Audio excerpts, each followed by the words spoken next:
105.3 DF Memphis. It's time for Sports Time on Sports 56 and 98.5 FM. The first hour of Sports Time is brought to you by Lexus of Memphis. Here are your hosts, Red Sportsworthy and Brian Davis. Welcome into Sports Time. Bryant and Darian with you today. Landon Schmidt producing for us. We're Sports Time. We're with you for the next 3 hours. No Brett again this week. Be out this week. He'll be out next week. And then he will join us again. So some time off for him, but Darian nice enough to come in and help out this afternoon. A lot to get to.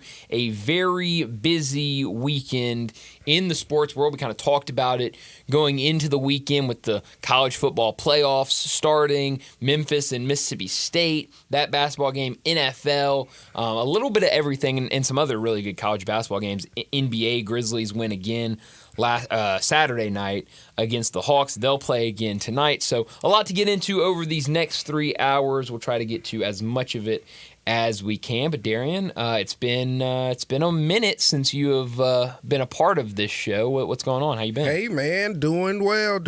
It's not the sports equinox, but I mean sports are happening. It's happening right now. They're happening. Great time to be a sports fan right now. We had 2 bowl games today. It's kind of a fun day if you're just watching ESPN because you had a 10 a.m. Game that started, the Myrtle Beach Bowl. You have the famous Idaho Potato Bowl that's going on right now, and then it will all lead into Monday Night Football tonight, which we'll talk about a lot later. Saints and Packers later tonight. We'll have coverage right here on Sports 56 starting at 6:30 with the pregame show. Did you watch have you watched any of these bowl games today? Not many. No, none today.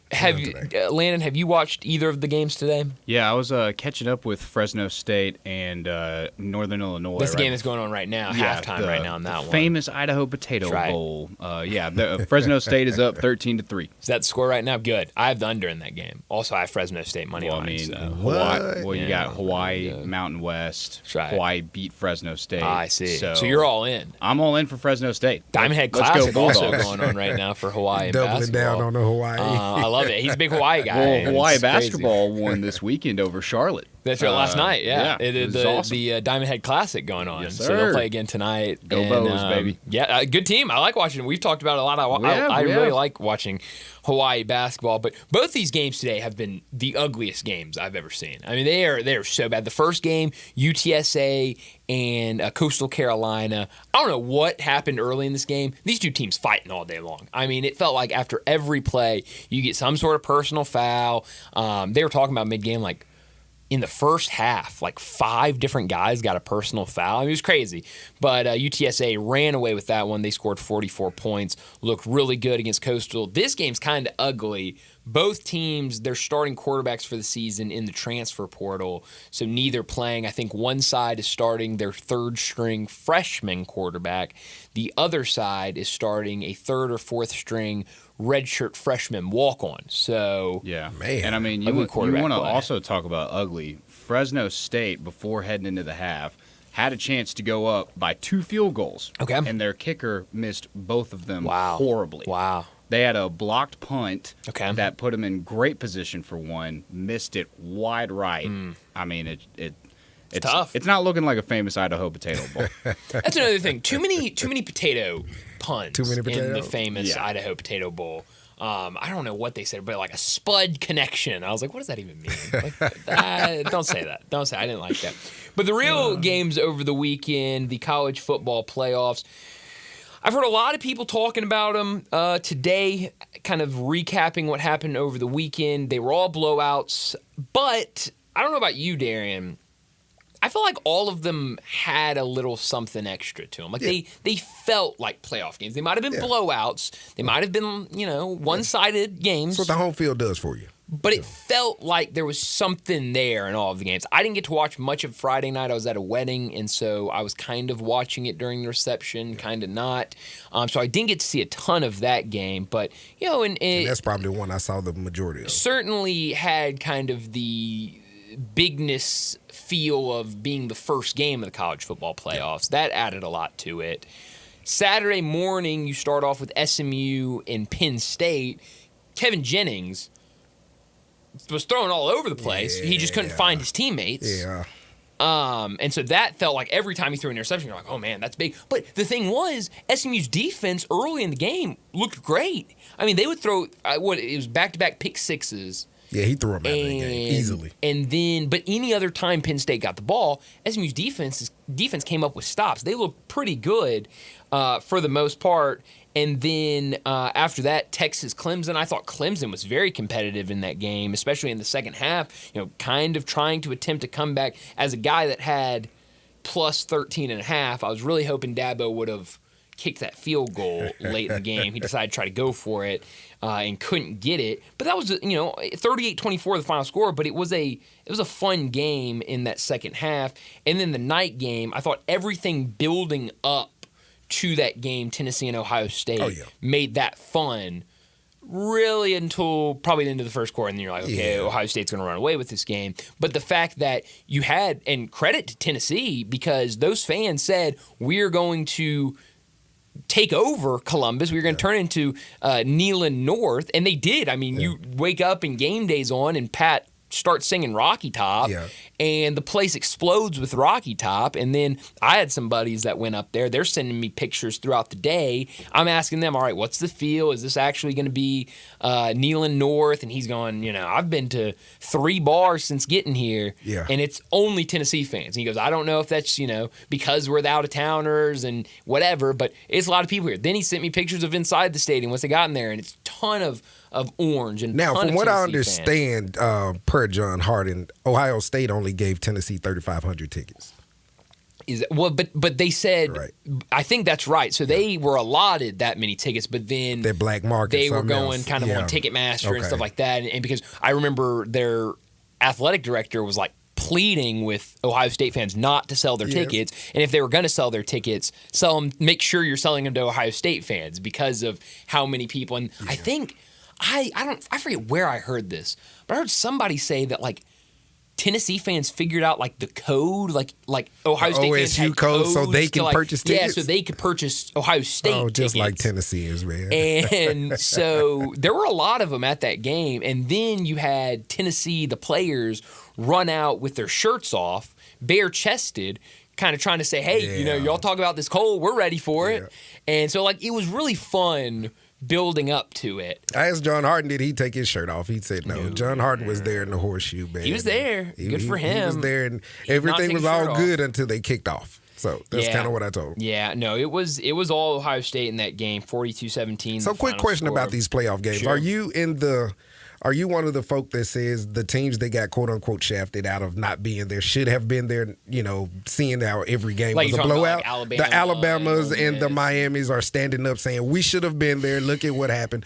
I don't think you can kind of do that. I don't think you can do that. No, you absolutely can't. Because when you earn your way in, you earn your way in. The result of that game has no billing on what you did in the regular season. So I think we're all kind of locking step here. But there are a lot of people saying, look at what happened. You put Alabama in one of these games, and that doesn't happen. Well, hell, Lane Kiffin was one of them. I mean, it felt like after every game, Lane Kiffin was getting on Twitter and saying, "Thanks, college football playoff, another thrilling game." Well, he was all over the place. Like after this past weekend, you really don't have any room to complain. Yeah. Like you had those 3 lost teams. I mean, if you want to make an argument, how about don't lose to Vanderbilt? There you go. Channel your inner Brett. Yeah. Brett says beat them. Beat these teams. Beat Oklahoma. Kentucky. Don't lose 3 times to bottom dwellers in your own conference, and then maybe we can have that conversation. Yeah. I think the committee did the best that they could, putting in the top teams that were winning out throughout the season. And they ranked them correctly too. I believe. I don't like the top 4 because I don't believe ASU's a top 4 team. No, that was the one that I had an issue with. ASU getting a bye, but other than that, everybody else seemed to be ranked properly. They seemed to be in the right place. I 100% agree. I think it's all because of Scattaboo. That's the reason they're up there right now. So like I said, you channel your inner Brett and you say Alabama beat Oklahoma, Ole Miss you beat LSU, and you get in. So I hear the cries, but they're falling on deaf ears. In my opinion, I just don't think there's any room to complain. Nope, I think none whatsoever. Teams that were in there did the job they needed to. They just got their butts kicked. That's all. I think the biggest argument I have is, and I think we saw it play out on Saturday. I mean, these should have been games of SMU versus Arizona State and Clemson versus Boise State.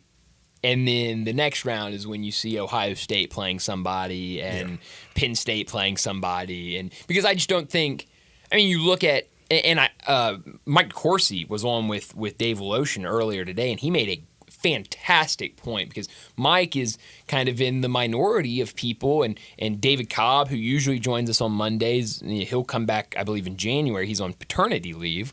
But David Cobb, another one that covers both college football and college basketball, so they have, an interesting they look at it a different way because they can see it from both college football and college basketball. Mike Dorsey made a great point earlier today when talking to Dave, saying that when you look at college basketball, he thinks, and college football, he thinks there should be something to winning your conference championship. Oh, absolutely. That should get you a spot in the tournament. But he said, look at college basketball. You don't get automatically a number 1 seed or automatically a top 3 seed for winning your conference. Correct. You just get an automatic spot in the NCAA tournament. And then we place you where you belong. Yes, and then they rank those teams, and it falls out however it falls out. And he was making that argument of that's how college football needs to be, where you – sure, if you win your conference, you get a spot in the college football playoffs, but we're going to rank you accordingly. You're not going to get that first round bye just because you won your conference. And to kind of expound on that, what about reseeding? I never actually looked at it that way, but that's obviously what the NFL does. Like when you have a 1 and a 6, or no, what's it, maybe a 3 and a 6, the lower seed going to the higher, so on and so forth. I think that's where this needs to go because Ohio State and Oregon playing right now. That's a terrible matchup. I mean, I think it's Charles Barkley. Terrible. I think it's terrible because that's the finality. You know, it feels like that should be Ohio State ASU kind of sort of. Or I mean, that's the thing. First off, we've already seen these two teams play earlier this year. It was a fantastic game. It came down to the final. And the NCAA men's are aware of that. They wouldn't have done it because they wouldn't have put them in the same bracket. And so we've already seen them play once. And second off, before, and I understand, who knows if we're talking about top 4 buys, who knows if Ohio State would have even gotten a bye because they probably wouldn't have because they lost that game to Michigan, and that's completely fine. But then at the end of the day, they wouldn't have been playing Oregon. I think that's the biggest problem. Most of the season, Ohio State was number 2 in the rankings. It was number 1 Oregon. After that game, at the very least, it was number 1 Oregon, number 2 Ohio State, and that's how it was for a lot of the season. Very least, Ohio State was in that top 4 until they lost to Michigan. And so I just think the fact that one of these teams, I mean, heck, before the season, everyone's saying Ohio State's going to win it this year. Ohio State's going to win it this year. Now, Oregon is a favorite. They're going to knock each other out. One of those teams is going to be out in the quarterfinals, and that just seems like and that shame. Other team possibly could beat the rest of the field. Yeah, and then you look at the other ones where one of these teams that are both, I think, capable of making it to a championship game, one of them will be knocked out, and then you look at some of the others, Penn State, Texas, those two teams that get to play Arizona State and Boise State in the next round. Theoretically, now things can change, things happen, but theoretically they have a really good chance of getting to the semifinals and then getting to the championship. Because even the winner of this game, I think, is going to be banged up. I mean, this is going to be a physical, game that's going to be played, and I just hate that that's the way it happened. I think advantage Ohio State for being underseeded.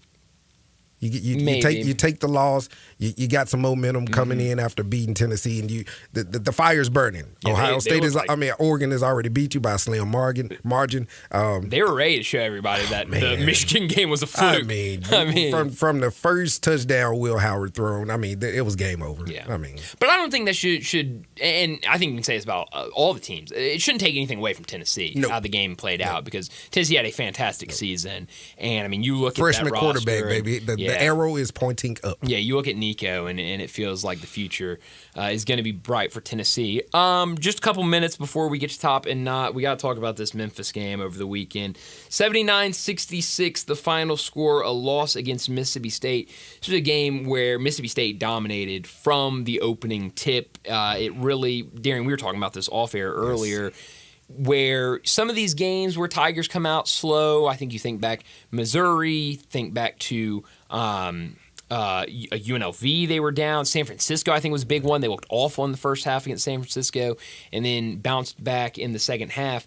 This did not have that same feel, and I think it was because of how aggressive and athletic Mississippi State was, not only on offense but defensively. The defense won this game for Mississippi State. They were long, they were athletic, they were physical, and they made it very, very hard for the Tigers to get anything going in that game. Yes, any long passes. I was at the game sitting next to our very own Greg Gaston. He astutely pointed out these long passes across court. Had they been keeping count, or had we been keeping count of tip passes, it would have been in the probably 15 area.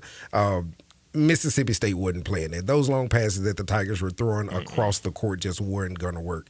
And like you were saying, we were talking about this off air. My biggest beef is with the crowd. I think we have an NBA crowd at college level games. And you brought up the point about the arena, the size of it, so on and so forth.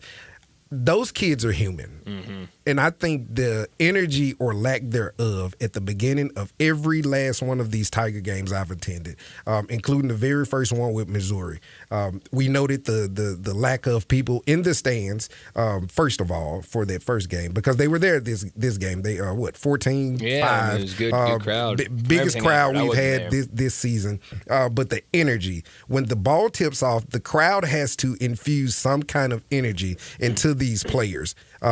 They're human. So when another team goes on a 6-0 run, like I was telling you, it felt like a neutral site. Yeah. I mean, being in the building, and if you disagree, you can hit us on the Sissy login listener line at 901-360-8255. I honestly believe that Mississippi State won that game because of the crowd or lack thereof.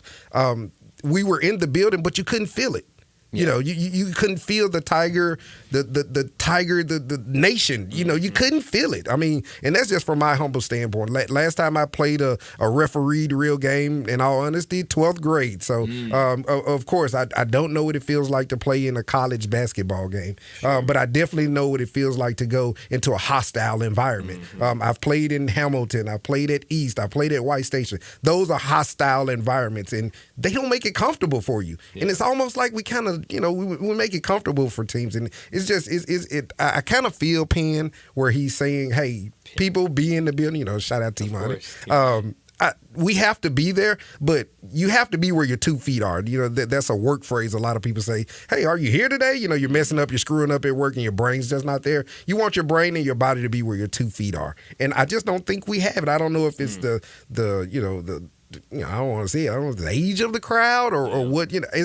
We're missing energy at the beginning of the games, and it kind of permeates throughout.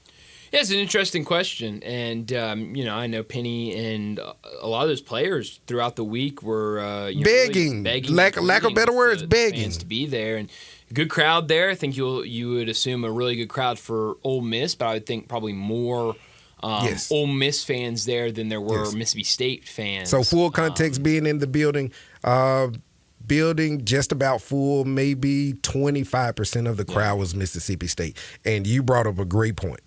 Ole Miss is going to double that. You would think. Ole Miss is going to double that. And if you come in there and we have a lackluster start and that energy is not in there, you're going to hear a lot of hotty-totty going on. Yeah. So it's going to be interesting. We're going to talk more about this game a little bit later in the hour. But we stay positive, right? Yeah. No, I mean, hey, look, this Tiger team has set themselves up really, really well. And another good opportunity to get a big win on Saturday when they take on Ole Miss. But we'll talk more about the Mississippi State game a little bit later. But let me set up today's show before we get to top and not top story of the day. 3:30, Jonah Dillon, the Tiger football beat writer for the Commercial Appeal. He'll join us. We will talk a lot of things with Jonah. We'll talk about the Frisco Bowl. The Tigers won that last Tuesday. We'll also talk about the transfer portal and some news coming out of the University of Memphis. Chandler Martin, he is elected to go to the NFL draft, foregoing his final year of eligibility. MVP of the Frisco Bowl. That's right, defensive MVP.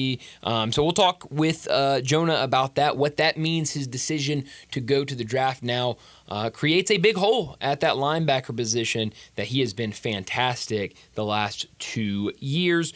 3:45, we'll talk more about the Tigers and their loss on Saturday against Mississippi State. 4 o'clock, David Cohn. He usually joins us on Wednesday, but obviously this week with Christmas, David nice enough to join us today to talk some college football with everything that went on over the weekend. We'll get his thoughts on all the college football playoff games and what to expect in this next round that we'll get to next week. 4:40, so we'll get out a little early with David Cohn at 4 o'clock. So about 4:20 or so, I should say, we'll get to our bold picks. We still got to make picks because we are not going to be on air tomorrow or Wednesday, so we've got to roll through some picks through the next couple of days until Thursday afternoon when we're back. 4:30, we will talk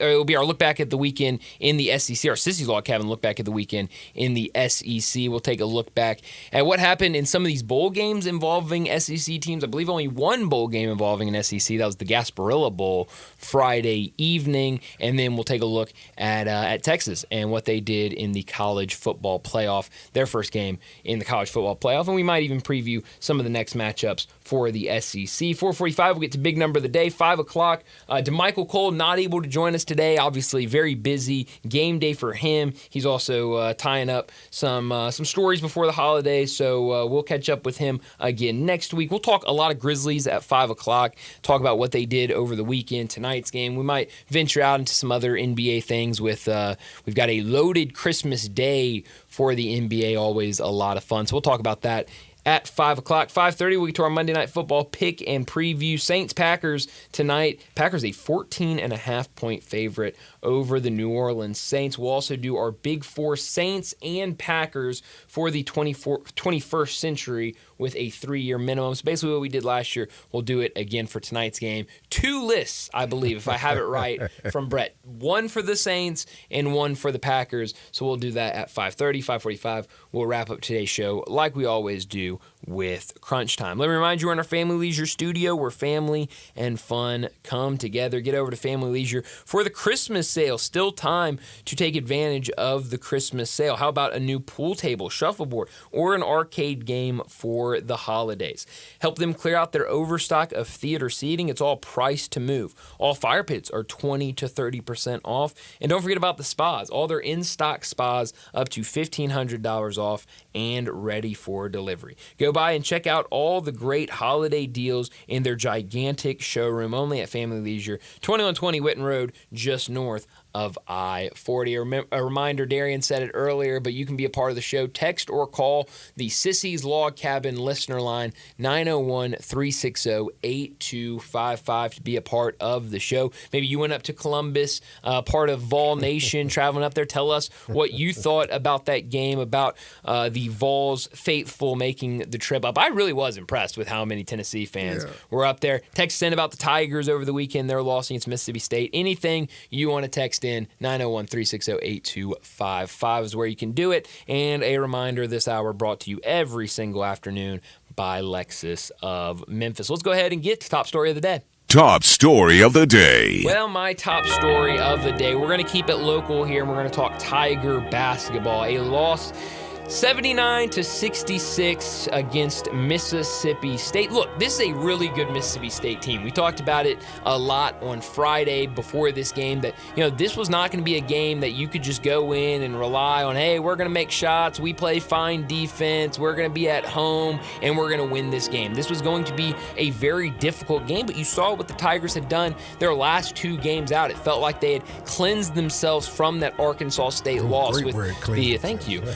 The win against Clemson on the road, the win against Virginia on the road, kind of doing it in different ways. The Clemson win, 10-0 run to start the game, 7-0 run to start the second half. Now, in between that, it was a little ugly. You let Clemson come back. You had to go to overtime, but you're able to win that game. Against Virginia, kind of more the same that we're unfortunately getting used to this year, to where you fall behind early, you don't play well, but then you chip away, and ultimately you come back and win that game. But for whatever reason, Saturday didn't have that same feel. Mississippi State jumped out early, playing really good ball to start the game, and it just felt like once Memphis was down, it was going to be really, really hard for them to come back and win that game. And one of the biggest reasons, I think, was Moussa Cisse. He picked up 3 fouls in the first 10 minutes of the game, and so the one was on his butt, too. Yes. Oh, my goodness. What was he doing there? He's on his back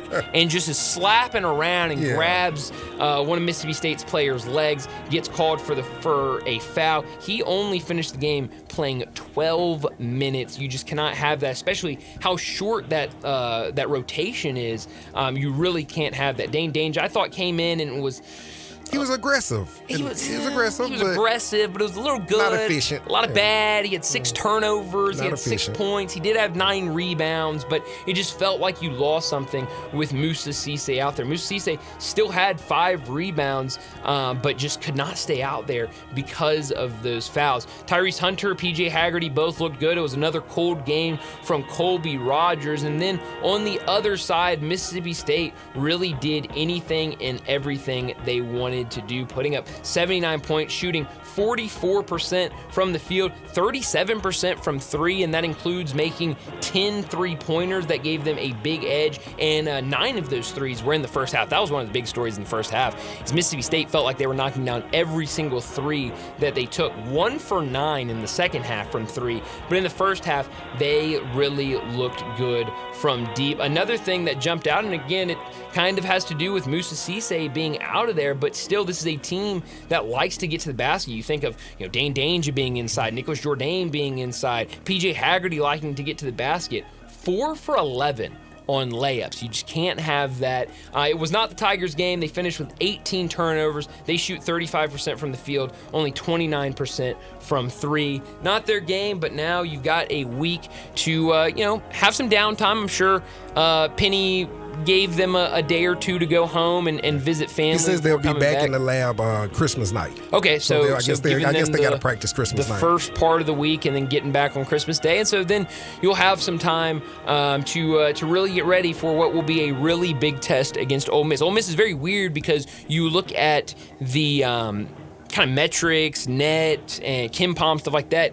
Going into the game, Mississippi State was ahead of Ole Miss in a lot of those metrics, but you look at the AP poll, Ole Miss ahead of Mississippi State. Ole Miss, good team. It's going to be an interesting matchup next Saturday. Oh, absolutely. Their coach had them ready. But my top story, I'm going national, man, and this is very near and dear to my heart. I'm going to Orlando, Florida, to the PNC Championship, where I saw young Charlie Woods make his first eagle as well as his first hole-in-one. People, you don't understand how excited I am about this. Reason 1, I saw all of his dad's records. I saw all of his firsts. And so for me to see young Charlie he's just embracing what his father is laying on it. It doesn't feel like nepotism or anything like that, the whole Bronny and LeBron stuff. This is definitely well received. I think Charlie is on a trajectory to actually give us the next, 30 years of great golf. And that's what I'm hoping that he does. This is what I'm actually interested in. I was interested in the PNC Championship all week, gentlemen, and it did not fail me. Now, the Woods, they finished second. Bernhard Langer and his son Jason Langer, they actually won the tournament. But you had Sam on the bag. You had Charlie. You had the whole Woods deal there. I mean, and it's just a beauty to see Tiger actually passing his game to his son, and his son being well receptive to it. So, and he's doing good. I mean, I love Charlie. So hopefully Charlie's gonna lead us into the future with golf, man, and keep us all kind of connected to the game. Yeah. Not top story of the day. Well, you got to be fast here with not top story. I just looked up, and we are late for a break already. My not top story, it's got to be college football playoffs and what happened over the weekend. I've heard a lot of arguments. This showed that Alabama, Miami should have been in. This shows we shouldn't have home field. This shows I don't believe any of that. I think home field advantage had stuff to do with it, but I do think these teams should be awarded with something, and home field feels like what you should be awarded. But I am in the camp of we need to do away with win your conference championship and you get an automatic bye if you're in the top 4, because I do think we should have seen some matchups over the weekend with Arizona State involved, with Boise State involved, and maybe some of those teams we saw getting those buys instead of some of the teams that got them. But I guess that'll be a discussion for the offseason. Absolutely. And my not top story is, of course, the Tigers, but I want to actually put a good spin on it. Okay. The gauntlet is what we called it. Yeah. The Clemson game, the Virginia game, the Mississippi State game, and the Ole Miss game. We're 2-1, people. We're 2-1, and that's what we asked for. We asked, could we go 3-1, at least 2-2 at the worst, and that's what we'll get. So my not top story is us losing, obviously, and the fashion that we lost. Sure. But look on the bright side, people. We still got one more game to go. Yeah, I mean, that's a really good point because you did yourself a big favor by starting 2-0. Huge favor. Huge favor. Virginia. Well, that'll do for top and not top story of the day. Let's get to our first break, and when we come back, we're talking Tiger football with Jonah Dillon. We are real sports talk. Sports 56 WHBQ. Available on your radio dial at 560 AM and 98.5 FM, as well as around the world online at sports56whbq.com. Take us with you everywhere by downloading the Sports 56 app. And at home, just say, Alexa, play Sports 56. Sports 56.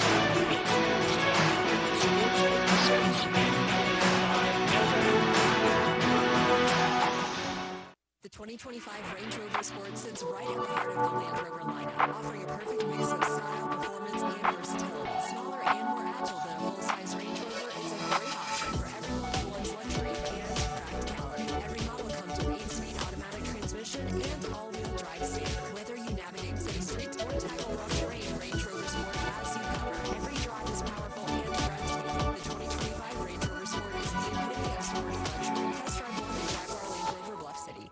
Want to make this the most unforgettable Christmas in Genesis time?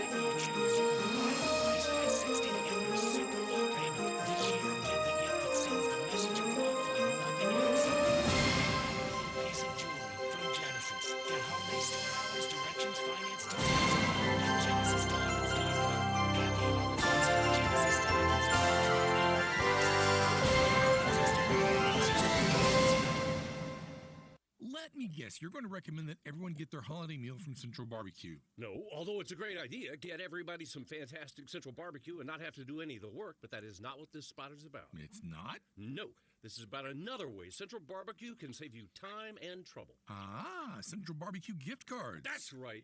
You don't have to fight the holiday gift shoppers when you can just go online and order up a handful of Central Barbecue gift cards. No one has ever turned up their nose at getting the best barbecue in Memphis. In the world. In the world for free.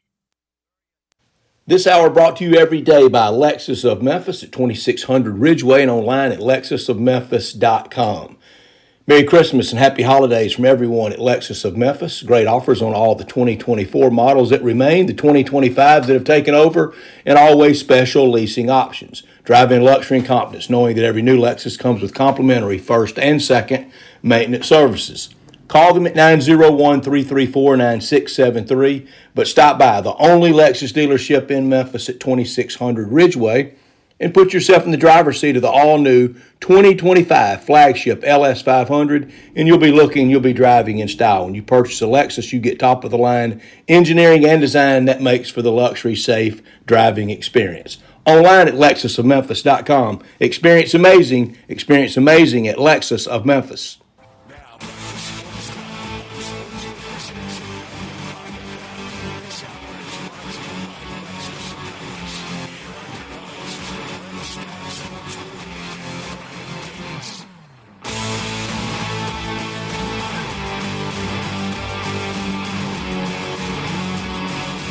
Welcome back into Sports Time. Bryant Darian with you. No Brett today. He's taking some time off for the holidays. He'll be back with us soon. But joining us now to talk some Tiger football, the Tiger football beat writer over at the Commercial Appeal, Jonah Dillon, joins us now. Jonah, thanks so much for joining us. A lot to get to, but I want to start with what the Tigers did last Tuesday night with a win over West Virginia in the Frisco Bowl, a game where the Tigers started started off really controlling the game, but then later West Virginia made some plays. They find the end zone a couple times, and it really came down to the wire. Memphis needed an interception to secure that win. What was your takeaway from what the Tigers did, winning their 11th game of the season and picking up a bowl win over a Power 4 opponent?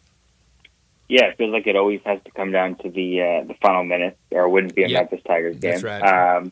And so even when Memphis was up at the beginning of the game, it was kind of like, all right, let's just, like, we know what's going to happen here. We know something's going to happen towards the end of the game. I think, it was kind of impressive that West Virginia came back, because before the game, a lot of the conversation was like, this team's not playing for a lot. Obviously, they've got a new coach, a lot of guys that are going to be going to portal. You've seen even in the past couple of days. And it was kind of like, if they go down, maybe they'll just fold. They went down and they came back. They found some answers offensively when in the first couple drives, they looked like they had nothing. And I thought they found some things that worked. Hudson Clement, who was their top receiver, who's, by the way, now in the transfer portal, basically Memphis had no answers for him. He had that one drop, which was kind of shocking because everything else he did in that game was perfect. But then ultimately they get the ball at the end of the game. They have a chance to win, and Memphis comes up with the stop. Skin of your teeth type of play, which was absolutely insane, with that Elijah Herring interception, and then the sort of kneel down, and then the fumble and the review. Definitely never considered a player giving himself up that wasn't a quarterback. But you learn something new every day, and so, hey, whatever works, and it turned out being a win for Memphis and something to be able to celebrate. Yeah, it absolutely is. I'm curious because when I came in the next day, I guess, to work on Wednesday, or maybe it was Thursday, I don't remember exactly when it was, but Dave Woloshin was talking about that he had heard some people and he had talked to some people who were really questioning Ryan Silverfield's decision to send the field goal unit out there at the end of the game to try to, what would have really, you put the Tigers up by 8, forced West Virginia to have to go down, score, and get the 2-point conversion to tie the game up. That some people were questioning that. Maybe just let Seth Hennigan in his last game try to get that first down and really ice the game, or maybe you punt it. He brought up that he had heard people say punt it and try to pin them deep in their field position. What did you make of that decision when really all season the field goal kicking has kind of been up and down? What did you make of Ryan Silverfield's decision to try to go for the field goal? Yeah, it's a tough one. I mean, there's no right answer there. I think, obviously, it's easy in retrospect to say they should have done that. I think back to other decisions. I mean, against North Texas this year, basically a similar situation where you're up by 5 late. Silverfield decides to kick the field goal, makes the field goal, and so now it's an 8-point game. They got to go down and score. Memphis comes up with an interception on that drive, too. Thinking back to last year, the North Texas game, where similar situation, Ryan Silverfield decides to go for it, doesn't get it, gives North Texas a shorter field to go down and score a touchdown. So I think it's one of those where, in retrospect, it's always going to look like the wrong call. I feel like in that situation, again, the field goal kicking has been an issue all season, but then Tristan Vandenberg actually had played well in that game before that.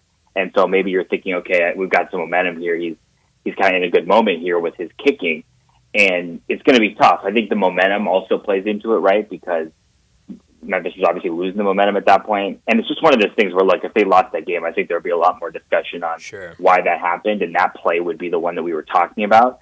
Ultimately, look, they found a way to win the game, and so I don't think we need to harp on it, but it's something, fourth down decisions were kind of a through line throughout this whole season, right? We were talking about them a lot, win and lose, especially UTSA, and the decisions that didn't work in that game to go for it, and then you have one to not go for it. So it's not that he goes for it every time or he doesn't go for it every time. It's that, what was the play call in this situation, and what were you thinking about at this point in the game? And I think that, like you said, that one definitely would have been something, had they not won, that we'd still be kind of harping on. Hey, Jonah, we have a lot of leadership leaving this team with Seth and including Chandler Martin, who won the defensive MVP of the Frisco Bowl. So my question to you, Chandler Martin announced that he's going to the NFL. What do you expect? Where do you expect him to go in the NFL? And do you have an NFL comp for his style of play? Yeah, that's a good question. I haven't thought about an NFL comp. I think it's a kind of a weird one because it's going to depend on somebody looking at his skill set and saying, I can use this and I can develop this, because he's going to be undersized. So when you're just looking at, here's how this guy measures up against somebody else. The thing with him, and even going back, before this season, when you're kind of talking to people about his NFL prospects, whether it was going to be this year or the next year, is his size versus his production, right? So he's been very productive. You can see he's the type of player when you're watching tape that he flies off because he's all over the field all the time, right? He's very productive. And he's proven that he can play at a certain level for multiple seasons, which is important. You know what you're getting. At the same time, he's, like I said, he's undersized. And so a lot of people, especially in the NFL, you're looking for potential. So you're looking for somebody who you can mold into something else, or, okay, this guy can do this one thing really well, and I can kind of get him to figure out everything else. And so it's going to be an interesting one to see, is there a team that looks at his skill set and says that productivity is important, and this guy's going to come in and play hard and fight for everything, as he has. Obviously, somebody who was a 2-star recruit, could only go to play FCS ball out of high school, and now suddenly is leaving early to go to the NFL draft. It's been an incredible story so far. And it's one of those where I think there's a lot left to be figured out in the pre-draft process. Like a lot of guys, they go into the draft and you have a pretty good idea of where they're going to get picked and what kind of they project to do. I think with Chandler Martin, a lot is going to depend on how he does in the pre-draft stuff. And then we'll have a better sense kind of going into the draft of if he's going to get picked and where he's going to get picked, because right now I think it's very much up in the air. Hey, newsflash, being great at one thing will get you paid in the NFL, people. Newsflash. And just quick follow-up question. Speaking of leadership and Seth Hennigan leaving the team, are we looking at adding an experienced quarterback even though we have a 4-star freshman headed here? Yeah, the Tigers already brought in Brandon Lewis, who from Nevada, who's that experienced quarterback that you're talking about. He's obviously, they were going into this season with Seth Hennigan leaving and a quarterback room that had basically no experience throughout everybody, right? Harris Boyd, who was the backup quarterback this year, threw one pass. That was the only pass attempt of anybody in the room, including, obviously, A.J. Hill, who's coming in as a 4-star recruit. So Brandon Lewis is going to be involved. There's going to be a quarterback competition. Okay, that's what I was going to ask next. Was there going to be a competition? Yeah, I think a lot of people are assuming things like this it's pretty clear, and everybody you talk to will kind of say it, and people will still be confused about it, so I'll have to keep saying it. But I see on social media, like basically, look, A.J. Hill is coming in as the highest-ranked quarterback recruit Memphis has ever had, right? And people are very excited, and understandably so. You look at the schools that were after him, and the fact that he picked Memphis, right? There's going to be a quarterback competition. Brendan Lewis, who I just said is coming from Nevada, he's going to be involved. He's obviously got experience, way more experience than anybody else. He started at Colorado, and then he started at Nevada, and this will be his 6th year of college football. You've got A.J. Hill who's going to be involved, but again, he's going to be a true freshman. And so it's going to be interesting to see once he gets on campus, he's going to enroll early. And we'll see once the coaches get to kind of look at him in a real college setting, how they feel about his prospects of when he's going to be ready to play. And then you've got Arrington Maiden, who was with the program this year. He's somebody, when he came in last year as a 3-star recruit from College Station, Texas, that they were very excited about. They immediately talked about him as this could be the guy who is Seth Hennigan's eventual successor, right? And so he was with the program this year. He redshirted. He obviously got to learn from Seth Hennigan and everybody else in this program, and so he has a good idea of the program, the playbook, things like that. And I've heard from people that they think he could be the quarterback next year. Like, this is not it's not a foregone conclusion. Like, Arrington Maiden is going to be involved in this quarterback competition, and he's going to have a shot with Brendan Lewis and with A.J. Hill to win this job. And so that's probably going to continue through the spring and into the summer. Yeah. Going back to the loss of Chandler Martin last week when we talked to you, we kind of touched on some of the guys that were leaving. We knew a couple of DBs had entered the transfer portal. A couple other DBs were losing eligibility. Now we know Elijah Herring entering the transfer portal. Chandler Martin going to the draft. It feels like defense is going to be the biggest hole to fill. I guess as a whole, usually you talk about positions being a hole. It seems like the defense as a whole will be a focus in the transfer portal this year because of what you lost. What have you seen that the Tigers have already done, and what do you expect to see in terms of filling some of these holes?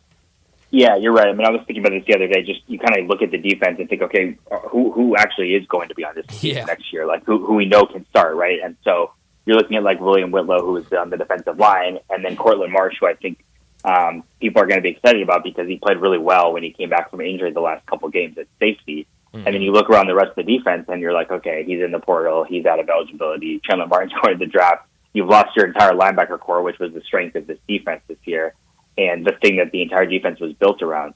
One guy that I think people should remember is Javonte Mackey, who transferred from Arkansas State last season, and then he tore his ACL during the spring, so he missed the whole season. he was somebody that was going to be a starter, right? One of the reasons that Elijah Herring came in the spring was because that was after Javonte Mackey tore his ACL and was going to be out for the season. And so when Javonte Mackey came in, he was being spotted in to be a starting linebacker, and he was somebody who was very productive at Arkansas State. And so I would expect him to kind of be the guy now who's going to fill a lot of that big role at the center of the defense, obviously, with Chandler Martin gone. Now they're going to bring guys in at linebacker. And then, like you said, cornerback is a huge need because they've lost so many guys, both starting level players that need to come in and then just depth to kind of rebuild that room. Those are a couple of things that I think you're going to see as now real points of emphasis in the portal the rest of this window. And then I would expect, again, with the way they kind of used the spring last year of going after specific positions, okay, we need one cornerback, we need one linebacker, things like that. I would expect that to kind of happen again as there's more roster turnover. Mm-hmm. Last thing for you, Jonah, and this will be our last visit with you, I guess regular visit with you until next football season. We'll definitely check in when stuff happens, but you wrote a story over at the Commercial Appeal titled Ranking Memphis Football's Best 5 Seasons of the Last Decade After 11-Win 2024. You had number 1, it should be no surprise, 2019 when the Tigers were in the Cotton Bowl and finished 12-2. Number 2, you had 2014 when the Tigers were 10-3 and won the Miami Beach Bowl. Number 3, you had this season. Why did this season? Because I think some people, you would at least think, listening to some people talk about the Tigers, that this has not been a good year. This has been a very disappointing year. Why did you put them number 3? Yeah, it's interesting because some people, I think, would say the opposite. Say, well, they won 11 games, so how do you put that behind the one where they won 10 games, right?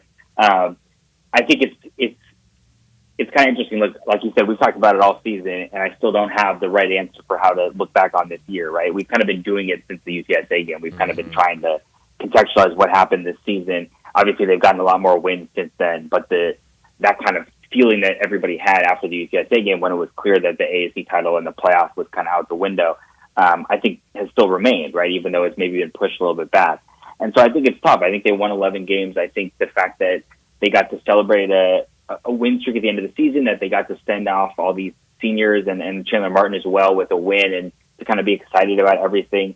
This, like I kind of have been saying, that game felt like an ending, whereas last season with the Liberty Bowl, because of the guys coming back, it felt like a beginning or like something was going to happen. Yeah, I think it's tough to contextualize. I think we're going to keep trying to do that until we get to next season, really, because there's plenty of time, right? The off season is long, but I think, look, they won 11 games, and that has to mean something, right? I mean, I guess maybe it doesn't. Kirk Herbstreit says winning games doesn't matter, but I think that at least around here, you look at the history of the program, and I've said time and again, I think this season they didn't live up to expectations. And I think that it was disappointing that they didn't, obviously, with what we were talking about at the beginning of the season, but at the same time, you win 11 games. That's going to be a good year in the history of the program, and so that's why I ended up at number 3. Yeah, anywhere in the country, you win 11 games, and that's a really good season. Jonah, as always, thanks so much for joining us again. Final visit, regular visit, I should say, until next football season. But thank you for joining us all throughout the season, and Merry Christmas. Yeah, happy holidays, happy New Year, and look forward to listening to you guys, and we'll see you next time I get on here. Yeah, thanks, Jonah. All right, take care. Jonah Dillon joining us, the Tiger football beat writer over at the Commercial Appeal. And just because it's the end of the season does not mean his job is slowing down. It felt like over the weekend, every time I opened my phone, Memphis had picked up another guy out of the transfer portal. I don't know exactly how many they got. I tried to save them in my phone so I could go and write them down. Run out of memory, man. I ended up not doing that or not writing them down. I have them all saved. I could go through and probably find the exact number. But he mentioned the quarterback. That I think that happened last Thursday. We talked about that on Friday. They get Brendan Lewis, the quarterback from Nevada. They also, this was an interesting one. We didn't have time to ask him about it. Former 4-star tight end Jerry Cross, who was at Penn State, kind of buried in the depth chart there. He entered the transfer portal. Memphis got a commitment out of him over the weekend. So I think that's a big get. Running back Rashad Amos, who is at Ole Miss, but kind of started his career. I don't know exactly. I meant to go look. I don't know if he started at South Carolina and then went to, he was at one of the MAC schools, Miami of Ohio, I believe, and then went to Ole Miss. I don't know the exact, when he stopped at what places. But this is a guy that ran for over 1,000 yards at Miami of Ohio in the MAC, now has committed to Memphis after a year, kind of, again, buried in the depth chart at Ole Miss. So I think some good pickups for the Tigers over the weekend. We know they'll continue to work that transfer portal. But let's go ahead and get to another break, and when we come back, we'll talk more about the Tigers and what they did on the hardwood against Mississippi State. That's next on Sports Time.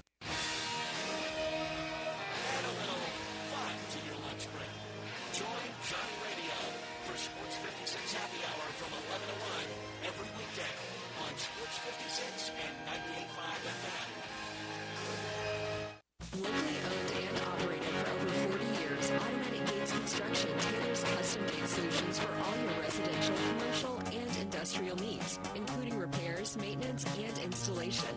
Automatic Gates Construction specializes in designing and installing automatic gates and fencing that seamlessly blends security, functionality, and aesthetic appeal. Elevate the safety and efficiency of your property with a premium gate solution. Automatic Gates Construction at myautomaticgates.com. Welcome to Triumph Auto Sales, where you'll have a great car buying experience. Triumph Auto Sales is your #1 source of quality pre-owned vehicles ranging from lease returns to new car trades, all at huge savings. Plus, Triumph has a full array of financing options to meet your needs. Find your next car online at TriumphAutoSales.com or stop in today at 4875 Elmore Road. Triumph Auto Sales will help you get the vehicle you want at the price you need and the service you deserve. For a great car and a great experience from a local and family-owned business, visit Triumph Auto Sales. Fall is football at the Owner's Box Sports Bar and Grill in Lakeland, Town Square. Monday through Friday, it's happy hour from 3 to 6. $1 off all draft meals, $5 off meal drinks, $4.50 for house wine, and pretzels, mozzarella sticks, queso, corn dogs, and more. Friday night lights from 7 to 11. Dine in at Montreal, 1885 and free. Watch college football and every pro game. All at the Owner's Box Sports Bar and Grill in Lakeland. Highway 70, fall is football. Jason the main man, Marshall Ipswich Line, Big Drive sales event over there at Gossip Volkswagen on the Pike. That's right, Randy. 0 down payment, 0 security deposit, 0 first month lease payment, and 0 due at signing. Or get 0% for 60 months. Well, Jason, you can't find better than that. What else you got? All PC Additionalis is now $5,000 off MSRP. And get this, new 2023 Volkswagen town testing, only $299 a month. Or buy it for $26,925. Brand new Tahoe's $299 a month, or buy it for $26,925. Hey, what about Tiguan? 2024 Tiguan S, now 0 down for $375 a month. And remember, at Gossip Volkswagen on the Pike, no reasonable offer will be refused. So get online, GossipVWMemphis.com, or go see the main man, Marshall Gossip Volkswagen, 1875 Covington Park, where we're charging forward and charging less every day.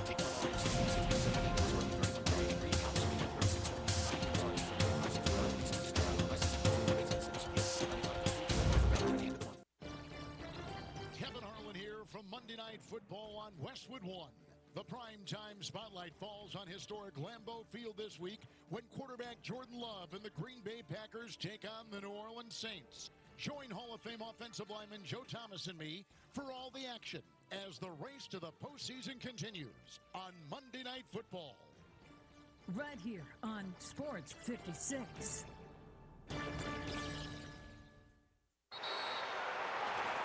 Whether you're ordering wings for the game, whipping up a 7-layer dip, or ordering pizza, there's something about football that makes you want to eat.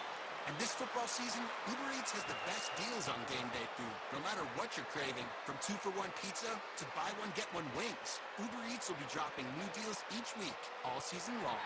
Uber Eats, official on-demand delivery partner of the NFL. Order now. Terms and conditions apply.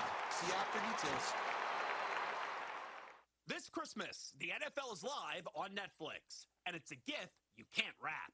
On December 25th, Netflix will be the home for 2 NFL Christmas Day games. At 1 p.m. Eastern, the 2024 Super Bowl winning Kansas City Chiefs face the Pittsburgh Steelers, followed by the Baltimore Ravens versus the Houston Texans at 4:30 p.m. Eastern Time. It's a holiday tradition you won't want to miss. Watch live only on Netflix. You won't want to miss it. Now, back to Sports Time. This hour is brought to you by Lexus of Memphis. Here are your hosts, Brent Sports Movie and Brian Gates. All right, we only got a couple minutes here. We went a little long with Jonah, but that's okay. Putting a wrap on the Tiger football Yeah, good stuff, season. man. Good stuff. Yeah, it was fun. But Tiger basketball, we already talked about it earlier in the show, but it lost 79-66, a game where the Tigers were pretty much turning the ball over left and right. They couldn't knock down shots. And on the other side, you had a team in Mississippi State that from the opening tip, they were ready to get after it. And they were knocking down shots. I mentioned it. 44% from the field. They were knocking down threes. They knocked down 10 of them, and ultimately they were the better team on Saturday. And the score and the margin showed it. Can I double down on what you just said? Sure. Chris Jans outcoached Penny. Yeah. I think that was the elephant in the room. The team was ready. Mississippi State was ready from where it go.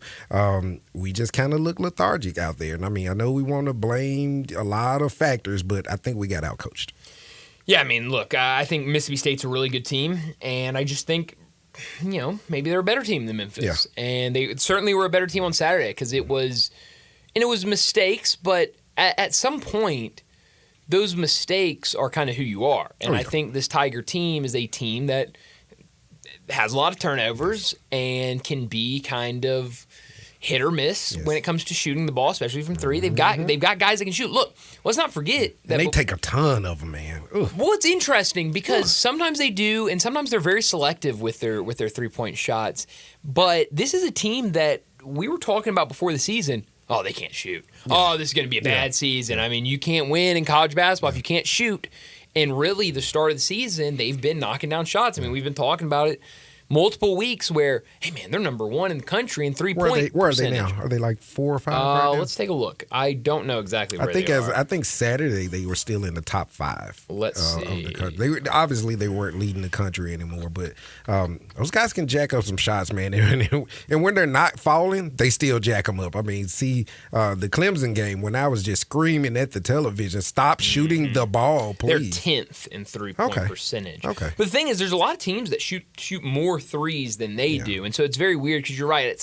And there are some games where they'll come out in the first half and they're shooting a lot of threes. And in the second half, they'll really slow it down and they will not shoot a ton of threes at all. Again, Clemson, 8% in the first half. Right, yeah. I mean, that's how you drop from 2nd to 10th. The last couple of games, they've kind of struggled from shooting the ball from 3. And so, we'll see how they bounce back against Ole Miss. It's going to be a big game on Saturday, and we'll talk more about that game later on in the week. Obviously, again, we're not on tomorrow or Wednesday, so Thursday we'll certainly be talking about it. Friday we'll absolutely be talking about it as we really get closer to game day for the Tigers. But we need to wrap up this hour and get to another break. When we come back, talking more college football. David Cohn, co-host of Crane and Company, he usually joins us on Wednesday afternoons. Nice enough to join us. He'll be on fired up Monday. too, man. Oh, he's gonna be fired up. He's finally got those playoff games going. He'll be fired up. A lot to talk about with David Cohn, and we'll do that next on Sports Time.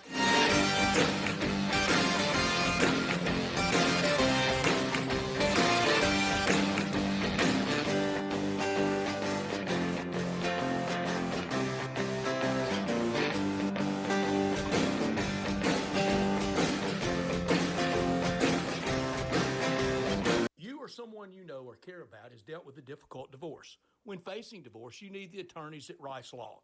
Nick and Larry Rice lead the firm with 3 generations and 7 decades of experience. Located in Memphis, serving the entire state of Tennessee and North Mississippi.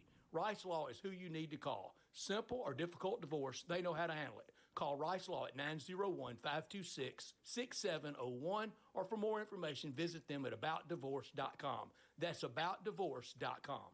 I'm partnering with PayPal. The holiday season is here, and I'm saving big with cash back offers in the PayPal app. It's easy. I browse deals from my favorite brands, save offers in the app, and then I use my PayPal checkout online. It's really, really easy. Whether I'm buying gifts for my family or I'm treating myself to something nice, I'm earning cash back. You can too. Don't just pay, PayPal. Check offers in the app for details and exclusions. Cashback earned is points redeemable for cash and other options. See PayPal rewards terms. Hi, this is Troy Fiveash, owner of Fiveash Roofing. I have been told that my ads are all business and I should share some of my personality. Okay, I love tongue twisters, like the one about the terrific tasting toast by Taste Tester Toaster, or Big Black Bugs, Bleed Blue Blood, and of course Sally and her seashells. Or of course the ever-present I'm a mother pheasant plucker, I plug mother pheasants. Okay, enough of that. If you want an honest, fair, reasonable roofing, siding, or gutter estimate, call 5-Ash Roofing at 367-0050. That's exactly what you'll get. No empty promises, no high-pressure sales tactics, and no fast-talking salesman trying to convince you that today and only today is the best day for you to get a new roof. For the record, the best day to get a new roof is when you're ready for one. 5-Ash Roofing, fair, honest, and ethical. 367-0050 or memphisroofer.com. 5-Ash Roofing, it's what we do. We're here for you. Rich Eisen here from Westwood One. Coming up on Monday Night Football, the New Orleans Saints march into Green Bay to face the surging Packers. Jordan Love and the Pack are 10-4, and they're looking to secure the best wild card possible seed for themselves. But the Saints, coming off a close loss, have proven they haven't given up on their season. Join us on Monday Night Football. Right here on Sports 56.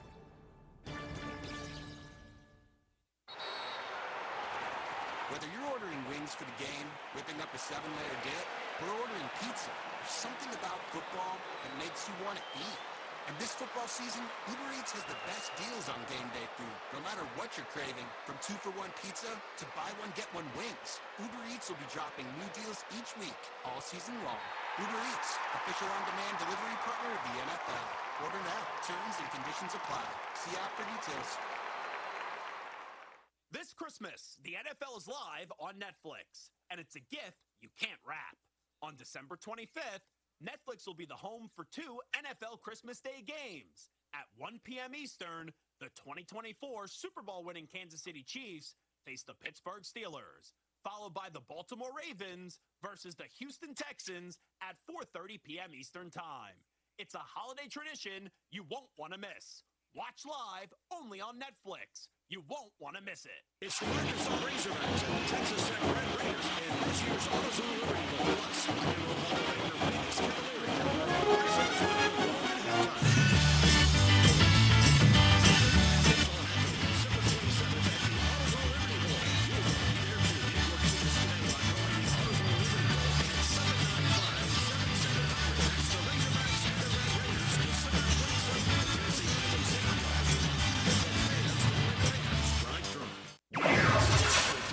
WHBQ Memphis and W253DF Memphis with Greg Gaston and Eli Savoy. Weekday mornings from 7 to 10.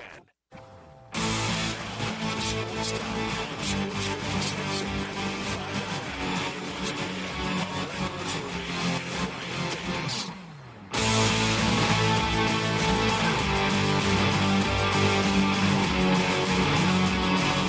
Welcome back into Sports Time. Bryant and Darian with you this afternoon as we start our second hour. And joining us now, joins us usually on Wednesdays, but nice enough to join us on a Monday afternoon to talk some college football. David Cohn, he's the co-host of Crane and Company, and he joins us now. David, thanks so much for joining us. Last week when you were on with us, you were telling us that you and the Crane brothers were going to be going live for the first game of the weekend, Friday night, Indiana and Notre Dame, having kind of a little watch party and, kind of watch along on YouTube. How did that go Friday night? Well, first off, thank you so much for having me. Second off, it was one of the greatest live streams that we've ever done on our show. That's awesome. And, these standalone games often are our best live streams. But this was even competitive with some of the national championship games that we've streamed, which was interesting, especially considering that the game wasn't competitive. I think we had upwards of 300,000 viewers across multiple platforms. And, that obviously is good for us if we're going to do this professionally. But aside from that, just the entire vibe of the night. We were at Mission Cigar and Social here in Spring Hill, Tennessee, and they are the exclusive retailer of the Mayflower cigars, which my buddy Michael Knowles sells. And so it was just, we got to be in there, live stream this game with a bunch of our friends. We were eating pizza, and it was an incredible evening to watch the inaugural 12-team playoff kickoff at a home stadium. And, man, Notre Dame really showed up. Looked like a great football team. they did look like a great football team. And, Indiana able to score a couple touchdowns in the fourth quarter to make that result look a little closer than the game actually it was, because it was all Notre Dame in that game. Did that give you more confidence in what maybe Marcus Freeman's team could do moving forward in the playoffs? Well, certainly. I mean, I think that my question for Notre Dame is what many fans across the country have the same question. And we look at the Northern Illinois loss, who I believe they're in the fourth quarter as we speak, I believe. Right now, tied but, up. it's not like that is some incredible group of five team from the MAC who was able to, just really surprise Notre Dame out of nowhere and beat them at home. I mean, that's a 7-5 football team who's playing a bowl game today.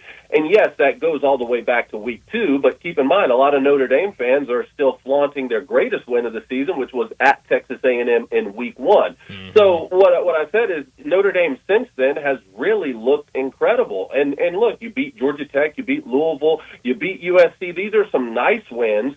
But what can you do against the best competition in the country? Is Notre Dame the type of team that would have made a 4-team playoff this year and been able to go the distance? That's the question.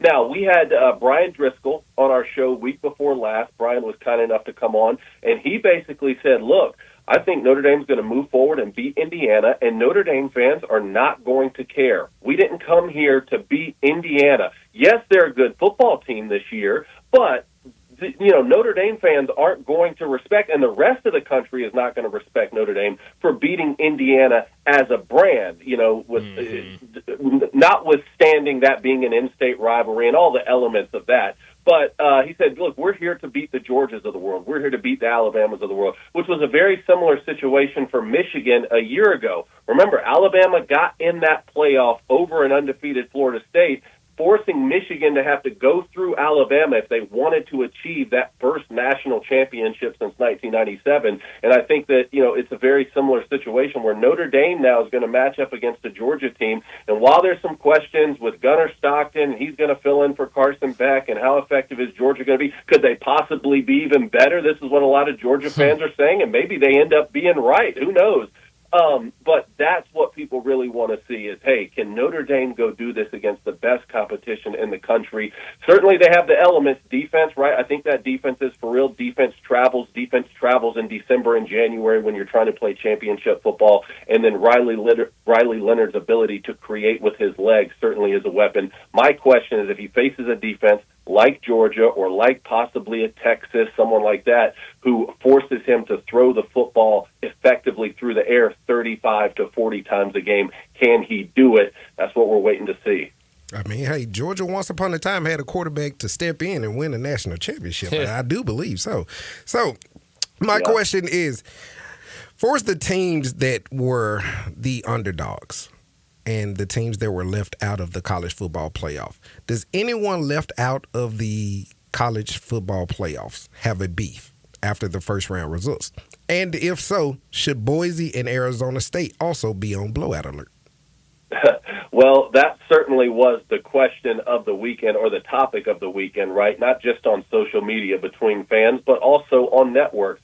And no, these first 4 games for the 12-team college football playoff were not competitive. And really the narrative for that first 24 hours was, see, we tried to tell you, 11-1 Indiana, who cares? They didn't belong. Put 9-3 Ole Miss in there. Put 9-3 Alabama or South Carolina in there, and let's really get on to playing some good football games. Now, I'm not going to sit here and lie to you guys. I would have rather seen Alabama play Penn State this weekend, or I would have rather seen Ole Miss play Notre Dame this weekend. But let's also keep in mind that could have negative consequences itself for the sport moving forward if a lot of these programs feel like they're not really playing for a shot at anything. I mean, if you can have teams like Florida State a year ago go undefeated and not have a chance, and then in a 12-team playoff when it's tripled in size, you go 11-1, and you can't even have a chance to be one of the top 12 teams, that would have drastic consequences for the sport. At the same time, like I just said, I think that a couple of those other teams, especially from the SEC, but also possibly Miami,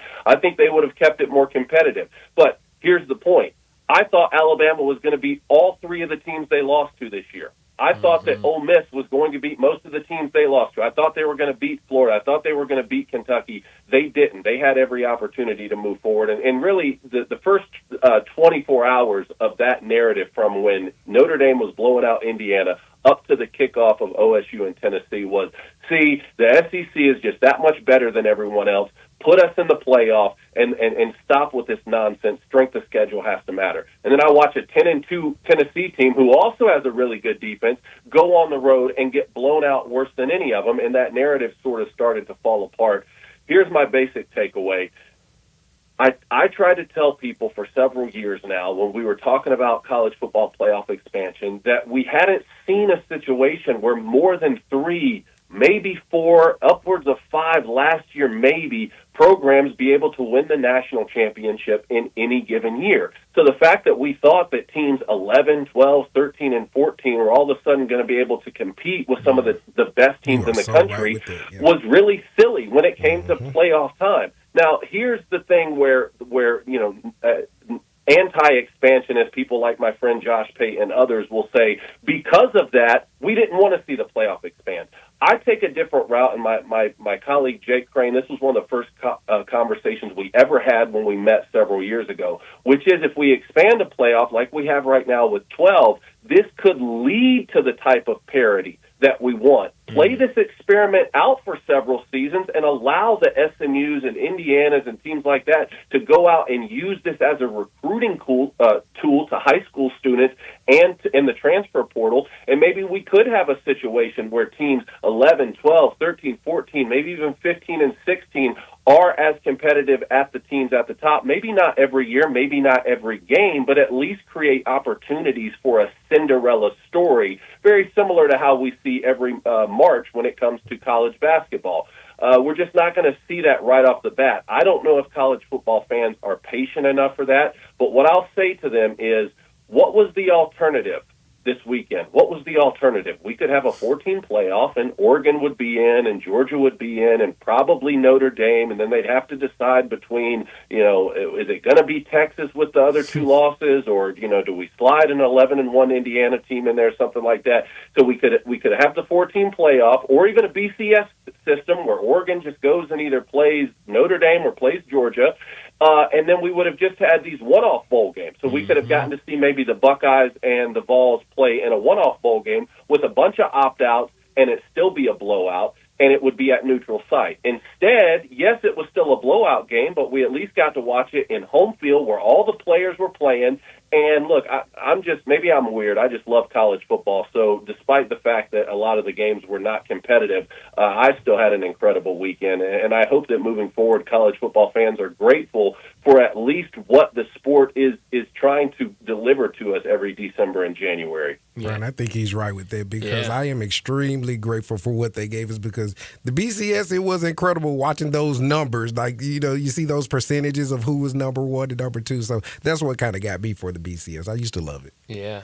Well, and I don't think you're alone, David, either. Like, I think the build-up to all of these games and even watching these games, I mean, heck, when Kevin Jennings goes out there and throws back-to-back pick sixes, I mean, I was sitting there on the edge of my seat going, oh, no, this is awful for SMU. But then their defense is still playing well. I'm still intrigued. It felt like those games, even though they were blowouts, they felt different than just regular bowl games. I think that was, a big part of it, and I enjoyed the weekend.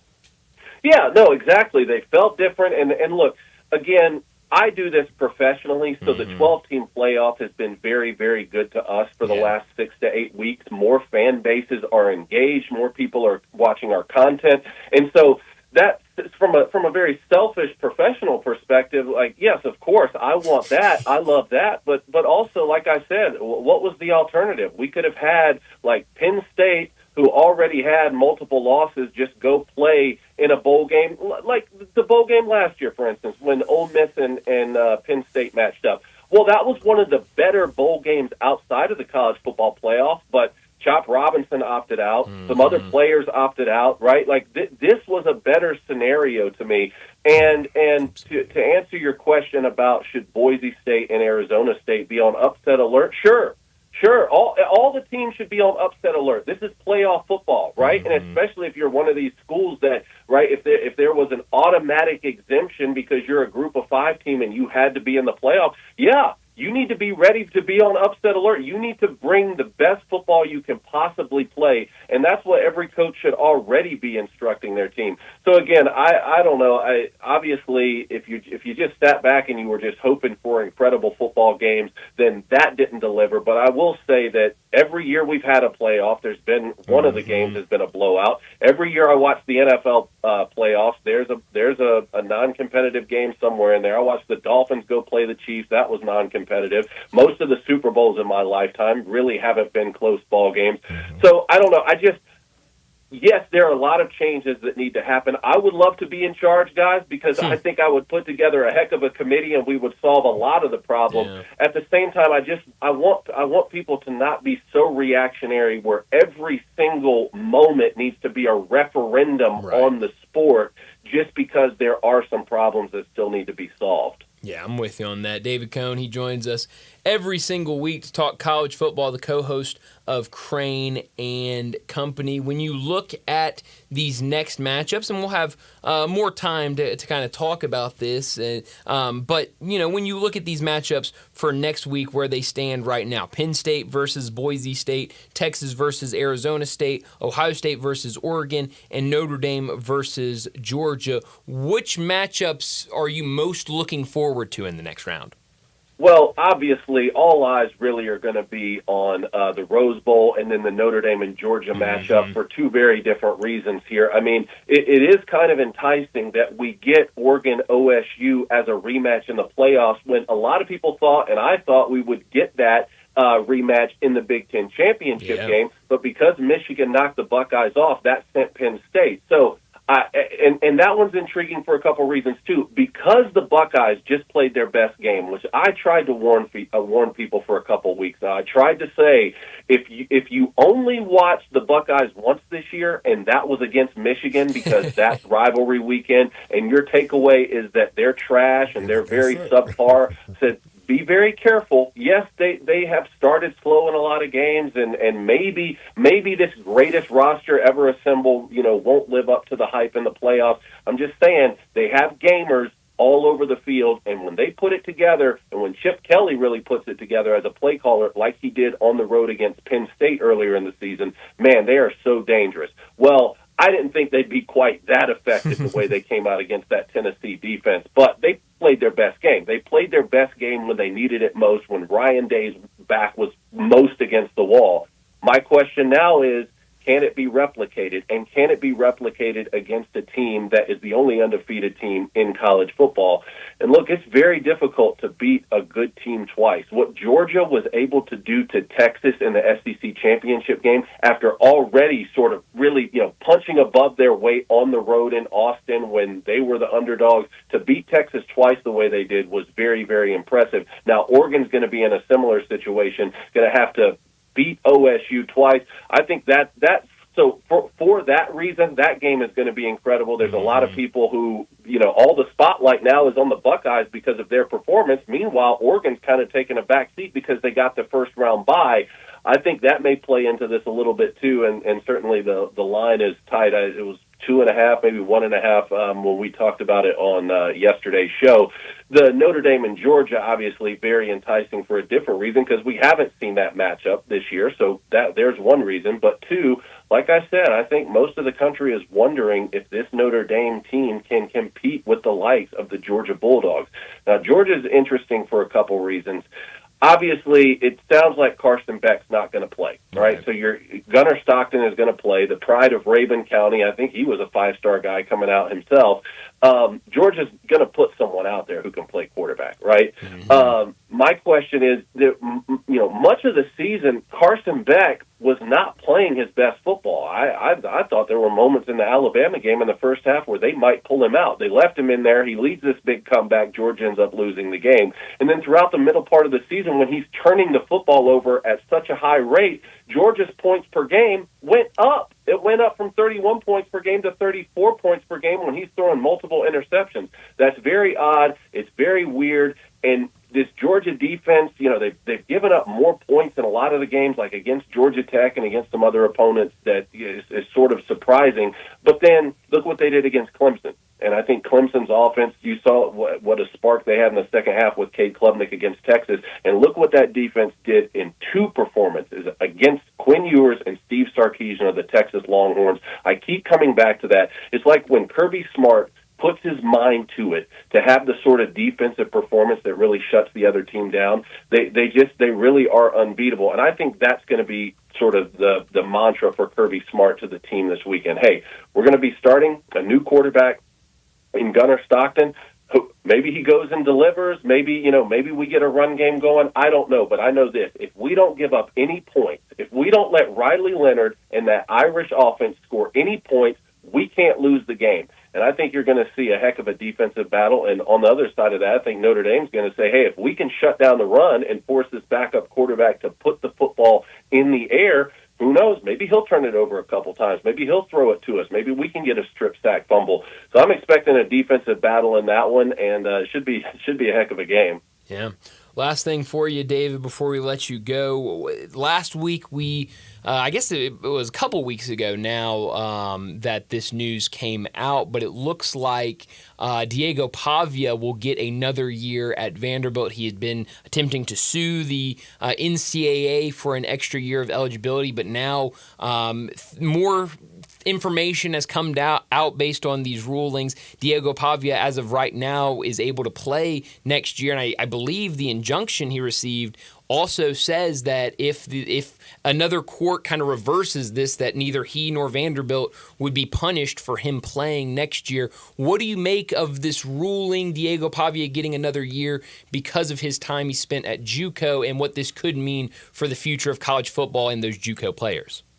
Well, I'm torn on it because I'm a big Diego Pavia fan. I love watching him play, and I think I posted something like, this is the SEC's worst nightmare. Maybe that was a little bit too far, but look, wins over Alabama and Auburn and Kentucky and playing Texas to 3 points. Like, Diego Pavia came into the conference and I think really surprised a lot of people who hadn't watched him play prior. But then obviously there's this side of it where you can't play college football forever. Like, I'm sorry, but at some point enough is enough. And especially when it comes to, the record books and watching some of these kids compete for awards, at some point you're done. And if your game just doesn't translate to the NFL and you're not going to play professionally, well, guess what? I thought I might play professionally. That's all I wanted to do growing up, and my game didn't translate, and I had to move on with my life and do something else. This idea that these kids can just continue to sue the NCAA because there's no collective bargaining or they feel exploited and they can play for as long as they want. I criticize the NCAA so much. And it's sort of what I was saying earlier about with the college football playoff committee. Yes, they deserve a lot of criticism, but at some point, the 8-9 matchup being a blowout this past weekend wasn't their fault. I say the same thing about the NCAA. I criticize them a lot because they deserve criticism. But there are times where they don't deserve to be criticized. This idea that it's the NCAA's fault to cap the number of years you can play college football, no, that's how it should be. That's how it's supposed to be. And because they allowed a little bit of leniency during those COVID years and said, you know what, it's not right. If your season was canceled due to COVID, we're going to allow an extension. That was the right move. But look where that leniency has now led. You got guys thinking that they can just play college football forever, and I absolutely hate that. And anytime the NCAA tries to fix it or tries to fix any issue, NIL, transfer portal, anything, they get sued because they're seen as exploitative of the student athlete. Give me a break. It has to stop. Again, if you want to put me in charge, feel free to write your congressman or something because I'm up to the job. I'm writing it in right now, David, because I do think you would be a lot better than what we have right now. David, as always, thanks so much for joining us. Merry Christmas to you and your family, and we'll talk to you again next week. Merry Christmas, fellas. Thanks for having me. Thanks, David. David Cohn joining us from Crane. Should ask him, was he dropping a Christmas album? I forgot to ask him about some music. Yeah, forget he's musically inclined. Well, I don't forget about it because I see it and it gets me excited every time I see him post. He'll post it on social media and stuff. But then when we're talking ball, I forget. This is a multi-talented man. I mean, not only can he talk football, but he can sing as well. So we should have, because yes, I think him making Christmas music would be good. You're wearing Christmas sweater today. Yeah, man. I don't have a holiday Christmas cheer sweater. time.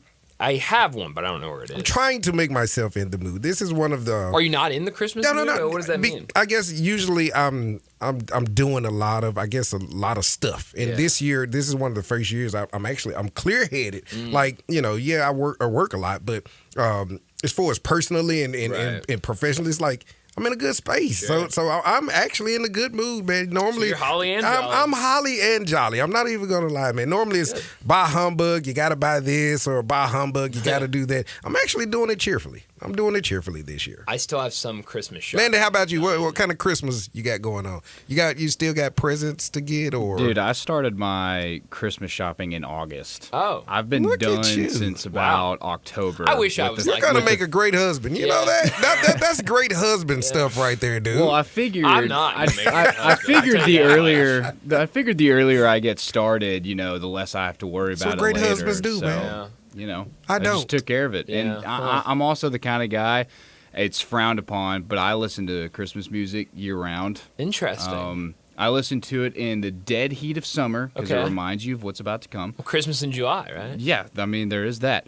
I listen to it as soon as the weather starts to get cold because you're like, all right, season starts to come. And then as soon as Thanksgiving ends, Black Friday. It's one word popping up in my head for you. Renaissance man. Yeah. You're a Renaissance man. Thank you. Man. I think you're just a Christmas man. Hey, he's a Renaissance man. Michael Bublé, all year Bublé. round. Oh, he's the greatest Christmas singer to ever live. Huh. And I will go to war on that. See, I will not listen to Christmas music year round, but I start my Christmas music. Christmas for me starts the second Halloween ends. So November 1st is Christmas time. So you allow Christmas to overshadow Thanksgiving. No, it's not overshadowing. That sounds like that's what you just said. No. I don't want to put words in your mouth. I mean, there are a lot of people. Look, if 3-6 Mafia performed at halftime at the first Grizzlies game, there were people there just there to see 3-6 Mafia, right? Yeah. I mean, every halftime has a good performance in it. Red Panda, I mean, she's taken the NBA over by storm. Halftimes are great. Scooby the little dog, I forget about the little dog. Yeah, it might not be as big as the game itself. You know what I'm saying? Thanksgiving's not as big as Christmas. Sorry. Yeah, I got one thing for his Christmas music. I mix genres. So I kind of get on my Apple deal and I put like jazz Christmas, slow song Christmas. There's even some rap Christmas. It's some bluesy. Just long as it's Christmassy, I kind of do like a mix or a shuffle. So it's not all interesting. Santa Claus is, it's not all the same kind of genre. You'll mess around and you'll get some jazz, or you'll get what's those guys? Run DMC, Santa's come, like all kind of Christmas music. I like it. Yeah. It doesn't matter what genre. I love all kinds of Christmas music is a great genre. Yes, it is a good genre. Huh? It seems like you're in the minority on this Christmas music stuff. No, I love Christmas music. I love Christmas music. I feel like I haven't. We'll get you a boiled goose. I feel like I haven't listened to as much Christmas music this year. Santa and Hollis Queens and all that good stuff. Like Chance the Rapper has a good Christmas album that nobody listens to. I listen to it, but nobody else seems to listen to it. But it's good. We have to make bowl picks. I said we were going to do that in this segment, and because y'all clearly didn't know about the Chance the Rapper Christmas album. That's okay. We need to make bowl picks. That's okay. Y'all need to listen to it. Y'all still have a couple of days. It's good. It's him and Jeremiah. It's really good. Okay. I like Jeremiah. Jeremiah's really good. It's them two. They're fantastic. Chance and Tyler the Creator. I just can't. Really? You're not a Chance guy? I'm not a huge Tyler the Creator guy. I'm more of a Chance than Tyler. Yeah. I will say I have some buddies that are like Tyler nuts, right? Man. Yeah, that's what I'm saying. I'm like, I can't get down with that. I'm not a big rap guy. Tyler's different. Like, Tyler's strange, but he's strange. But I saw him on the Eric Andre show. I know what he's all about. He's different, man. He's a lot different, dude. But Chance is cool. I think Chance is one of the most underrated rappers of like this decade. Yeah. He's fantastic. All right, let's get to some bowl picks real quick. The first one we have to make is, let me find it, the Hawaii Bowl tomorrow. San Jose State minus 5.5 over South Florida. Darian, who you got? Give me South Florida 5.5. All right. Landon, I know you're not a part of this, but we'll get your picks anyway. Who do you got? Well, thanks for that anecdote. Y'all are I'm going to take San Jose State because I like Nick Nash. All right. I'm going to take USF. So Darian and I both on USF. Brett is going to take San Jose State. Let's go. And Connor is also going to take San Jose State. The game above Sports Bowl, which is between Toledo and Pitt. I don't have the line. Brett did not send me the line for that game, so I need to look that up real quick. I was going to say, so who do you got in that one? But I think you need to know the line for that game, which is 1 o'clock on ESPN Thursday. It is, I'm seeing Pitt 6.5. So okay, I went to FanDuel. Okay, it might be 7.5. I don't know exactly what we're playing it off of. You call it executive decision. We'll do 6.5. Okay. Who you got? I'm going Pitt, man. Okay. I'm giving the 6.5. Giving 6.5 with Pitt. I am going to take. I'm going to take Toledo in this one. Landon? I'm going to go Pitt as well. Okay. Toledo, that's a MAC school, right? Yeah, it is a MAC school. I usually fade the MAC during bowl season. Really? You fade them? Wow. I usually go with the MAC schools except I went against them in this game. So and no, I took them in this one, but the game that's going on right now, I faded them. Brett for that one is going to take Toledo. Connor is going to take Pitt, and then the last one we have to pick is that afternoon game, Rutgers and Kansas State, Thursday afternoon on ESPN, 4:30 start time. The Rate Bowl right now, Kansas State a 6.5 point favorite. All right, who you got? Oh, I'm going with the guy with the prettiest hair on the field, Kansas State. All right, 6.5. Kansas State. Landon? Yeah, let's go with the Wildcats. I'm going to go Kansas State as well. Brett goes Kansas State, so we could have the ultimate mega group lock, but we're not. Connor's going to go with Rutgers in that one. There is a game. There is a game Thursday night. He doesn't know how great Avery's hair is. That's right. He hasn't seen it. He must have seen it. There's several stories. There's one in the Bible about having great hair. That man has got great hair. And then it becomes not great hair. We have a bowl game that night, Thursday night, 8 o'clock. We'll make those picks on Thursday, and then we'll have to make a couple picks for Friday as well. We'll do all of that on Thursday. Quick update in this one. We might have overtime coming. It's looking like overtime. 56 seconds left. Fresno State has the ball, but they're back in their own end of the field. So looks like we're going to go to overtime in this one. We'll keep you updated on what's going on in the famous Idaho Potato Bowl. But we are late for a break. Let's go ahead and get to that. And when we come back, it'll be time for our look back at the weekend in the SEC presented by Sissy's Log Cabin. Join the voice of the Tigers, Dave Woloshin, for Wolo and Friends. Weekday mornings from 10 to 11 here on Sports 56 and 98.5 FM. Exercise. The exercise coach is ready for you. Strength training only takes 20 minutes twice a week with special computerized exercise equipment designed to maximize your workouts and minimize your time. An exercise coach gives you personal workouts by one-on-one with a trainer. Check out the exercise coach at exercisecoach.com/Lakeland or exercisecoach.com/Lakeland. Sign up for exercise coach. Age, injury, or knowledge. Hungry for that delicious smash burger flavor? Dyer's Cafe is the original smash burger since 1912 and still smashing burgers in Colliers' historic town square. Come out for the lunch specials Monday through Friday 11 to 2. Ask about the world-famous split dog and authentic Chicago or New York dog. Try the leaner side of Dyer's with a grilled chicken sandwich or freshly made salad. Also serving lakes, Delta-raised catfish, Pasquale's tamales, and a customer favorite hand-breaded onion rings. Dyer's, serving world-famous burgers, dogs, and shakes in Colliers' historic town square. Jenkins Floors and More invites you to their retail warehouse where they pass wholesale savings on to you. Jenkins Floors in Little Rock, Cleveland, Mississippi, and now open in Horn Lake at 2356 West Whitman Road. Specializing in flooring and carpeting, tile, plantation shutters, and blinds, Jenkins makes your life easy with a 2-week turnaround. Contractors, builders, or family projects, call 662-469-9350 for a free estimate. Owners Timmy and Rebecca Jenkins say hello to Sports 56 fans and look forward to your business. Because it's Christmas, Family Leisure needs your help. Family Leisure has inventory they have to move because you know it's Christmas. So don't wait. You can complete your ultimate game room with a new pool table, a new shuffleboard, new arcade games, or just get all of them for Christmas. Tons and tons of theater seating, overstock, and place to move. Tis the season for fire pits. And all fire pits at Family Leisure are now 20 to 30% off. You say you didn't get a spa this year? Let's say no more. Spas are in stock, ready for Christmas delivery, and up to $1,500 off. These are just a few of the deals happening right now for Christmas. Just come on by and check out their gigantic showroom. You never know what kind of deal you're going to find. Family Leisure. With Road to I-40, where family and fun come together for Christmas. Family Leisure, 2120 Whitney Road in Memphis, right off I-40.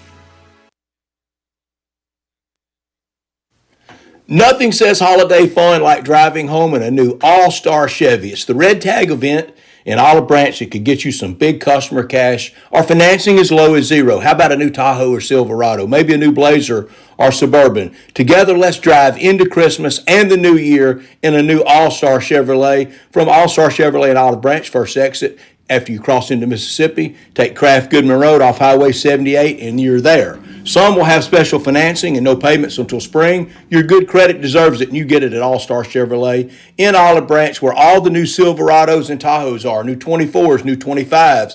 If you're law enforcement, first responder, healthcare worker, military, educator, recent grad, you get a $500 bonus. Every late model pre-owned you're looking for is here at Olive Branch. All the Silverados, all the Jeeps, Toyotas, Lexus, Ram trucks, that Camaro, SUVs, and Ford trucks. If you got any vehicle you want to sell, bring it to All-Star today, and you'll get the most money back for it. Don't miss the final holiday red tag sale going on now in Olive Branch at All-Star Chevrolet. Drew and everyone at All-Star wish you and your family a very Merry Christmas and a Happy New Year. For more information, go to allstarautogroup.com.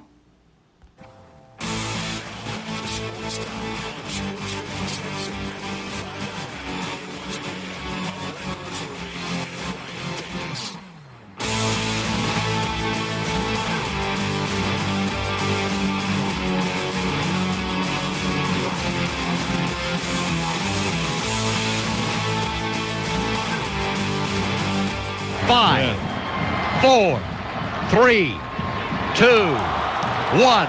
Time for a look back at the weekend in the SEC. Brought to you by Sissy's Log Cabin, the official jeweler of the Memphis Grizzlies with 9,000 square foot in Laurelwood. Let's go inside the SEC with Bryant and Brett. Chad Kelly in the gun formation. 3rd and inches for Ole Miss. Carlton will kick it. It is on the way, and it is up. Buck Bellew looking at it, going to pitch it to Herschel Walker, try to get him outside. He's going to get 5. The snap is high. Kelly grabs it, wants to throw, fires it up in the air. Treadwell can't get it. It is good! Oh, my! Get a deflection is caught! Deflection is caught! And down the sidelines is Adebayo. He's to the end zone. He's in there. Touchdown, Ole Miss. He's got 10, 15, 20, 25, 30, 35, 40. He needs a block. There goes Herschel. There goes Herschel. And you can wrap this one in maroon and white, my friends. Arkansas is headed to Atlanta. The national champion is clad in big orange. Well, it's time for our look back at the weekend in the SEC presented by Sissy's Log Cabin. We do it every week during the college football season, so this week is no different, but only a couple of games to talk about. And we start in the Gasparilla Bowl, the Union Home Mortgage Gasparilla Bowl. Got to get the corporate sponsors in there. This took place Friday afternoon, I believe a 2:30 kick Friday afternoon between the Gators and Tulane. And this was a weird game because it felt like two teams that, especially in recent weeks, were moving in different directions. You had a Tulane team that had just lost back-to-back games, including a loss against Memphis, then the conference championship, a loss against Army. On the other side, you had a Florida team that had been playing really well towards the end of the season. And so it felt like two teams that had different momentum going on. Florida, especially with the game played in the state of Florida, felt like they had a lot of momentum going into this game. DJ Lagway made the start for Florida.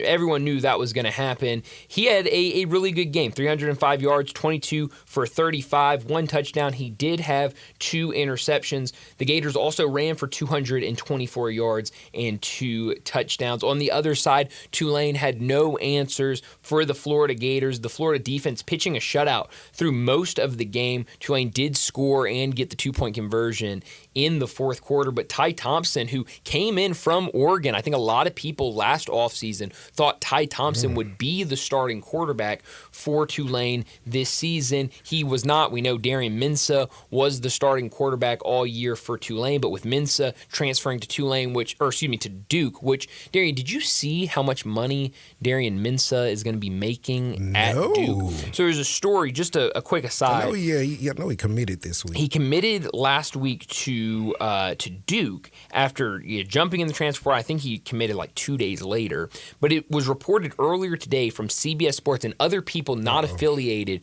with CBS Sports. I guess this was actually 247, but 247 CBS Sports basically sounds like a lot of commas are coming. And this was confirmed by other people that are not affiliated with 247 that Darian Mensah is believed to have an $8 million deal for 2 years with Duke. So now instead of just going year by year, he's signing for 2 years and going to get $8 million, so $4 million a year for Darian Mensah. And that's how it should be. Just like not getting off topic, but that's how it should be. Contracts lock them in for 2 years, not 3, 4, 5. Let them have some kind of freedom, but that way they cannot, like I said, weaponize the portal. Yeah, so now we knew Darian Mensah wasn't going to play. And Ty Thompson, I had read something, and I don't know if this is still the case. I'm assuming it's still the case because Finley is coming in to be is going to Tulane. It sounds like he'll be their starting quarterback next year. But I read something that said Ty Thompson was going to enter the transfer portal, but because he had not played for Tulane this season in any games, really, that he was going to use the bowl game as kind of a showcase game for him. Here I am. Try to put on some tape for potential suitors. I think he wants to burn that tape. Yeah, maybe not his best idea. Yeah, 11 for 29, 125 yards, 1 touchdown, 3 interceptions. Florida's defense held Tulane to only 69 yards. That's the big one. That did not help the quarterback at all. 27 carries for Tulane, but they were able to get nothing out of it. So for the game, again, 33-8, the final score. Florida pretty much dominated in every aspect of the game. 529 total yards of offense for Florida, only 194. Fair to say, coach and quarterback arrow pointing up for next year? Yes. Okay. Yeah, I think you've got to say, especially that quarterback, what DJ Lagway can do for the Gators, things are definitely moving in the right direction. But you look at it, 224 yards on the ground compared to 69 yards on the ground for Tulane. This one, a Tulane team, I mean, you look at penalties. Usually penalties will tell you the story. 9 penalties on Florida, only 3 for Tulane. So a interesting game, but Florida gets the big win and a nice way to wrap up their season. And like you said, I think should be a lot of excitement for next year and the possibilities for them. Now we go to the other 2 games we got to talk about in the SEC, both college football playoff games, and we will start with Texas and what they did Saturday afternoon against Clemson. They get the win 38-24 over the Clemson Tigers, but this was a game that was dominated by Texas. Clemson, I thought, had some fight, showed some fight. I think if you look at all the teams that got blown out over the weekend, I thought Clemson was the most competitive. Yeah, they were ready. Klubnik was ready. Yes, they were ready. Klubnik was ready, and he looked good. Cade Klubnik, 336 yards, 3 touchdowns, only 1 interception. On the other side, Quinn Ewers, 202 yards, 1 touchdown, 1 interception. Arch Manning, Quinn Ewers, there were times where Arch Manning would come in and it would be running plays and he would either hand it off or it would be, an option play. He had 3 carries but did not take a single passing attempt. So kind of weird there. For the team, Texas ran the ball 48 times, 292 yards, and 4 touchdowns on the ground. Jaden Blue had a great game, 146 rushing yards, 2 touchdowns on 14 carries. Quintavion Windsor, he had 110 yards and 2 touchdowns. Those two guys have been good. Jaden Blue's been good all season long. Windsor has been pretty good, has been really good as well this year. 974 yards for him on the season. So two guys that have played really well, but it was all Texas in this one. On the other side, it goes back to the rushing battle. Brett talks about it all the time. This is another game where Texas runs for 292 yards on the ground. Clemson only runs for 76 yards on the ground. So you can see kind of where that discrepancy is when it comes to they were leaning on Klubnik very heavily. They were, and he looked good. Klubnik looked really good. And he's a junior. So my question, you think he's coming back next year? He's not in like any top 2 or 3 round mock drafts. I think he comes back. Last year he was really bad. I mean, let's call it what it was. It was really bad. This year he was much better, but I think it was weird. I talked about this on Friday that it was a very quiet season for Clemson. They make the playoffs by winning the conference tournament, but it never felt like we were talking about Clemson as like a team that could find a way into. They had 3 losses. Exactly. Yeah, that 3-loss deal. I mean, I take you back to the beginning of the season, and Brett planted that flag and was like, 3-loss teams, this is not the year for it. And because I guess we weren't so top heavy this year, the 3 losses kind of came into play. Well, and this one was ACC was very top heavy, and so you had Miami lose a couple games late, and Clemson gets into the conference championship, they win it, and they get an automatic spot. But normally with the big boys, you have that many losses, you're not sniffing the playoffs. Clemson wouldn't have made it if they hadn't have won the conference championship. There would have been no way. But I do think Clemson showed some stuff, even though it was a pretty lopsided victory. Then the final SEC team we got to talk about, Tennessee on the road against Ohio State. This was a game where really from the start, Ohio State took control. 21 points for Ohio State in the first quarter, and they really didn't slow down after that. 42-17 the final score. Nico, 104 yards. He was 14 for 31. No touchdowns, no interceptions for him.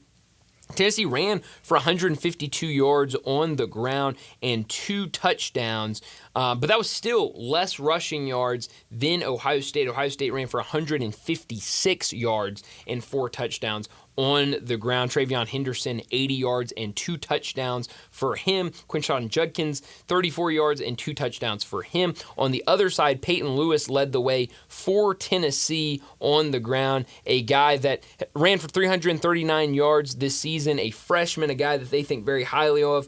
He had 77 yards rushing, but no touchdowns. Nico did find the end zone twice with his legs, but a very convincing win for Ohio State. But again, I thought a great season for Tennessee and a really fun, fun day. Got Rocky Top back. Yeah, I mean, they did, and then you look at what that game was in terms of the fans being there, them making the trip up to Columbus, I thought was a lot of fun. Glad to see them show up because this conference is, speaking of the SEC, this conference has turned into the Alabama and Georgia Invitational. And when LSU wants to get in, it'll be the LSU Invitational. Yeah. But so very glad to see Rocky Top plant the flag that, hey, we are still here. We are still a big boy, and we know how to get down in these games. But 31-0 at half, I don't know. Yeah, I don't know tough. a single Vol that was happy by the end. No, it was Not tough. at all. Looking ahead to this week, we do have some SEC teams playing later in this week in bowl games. Oklahoma will play Friday morning, 11 a.m. against Navy in the Armed Forces Bowl. Vanderbilt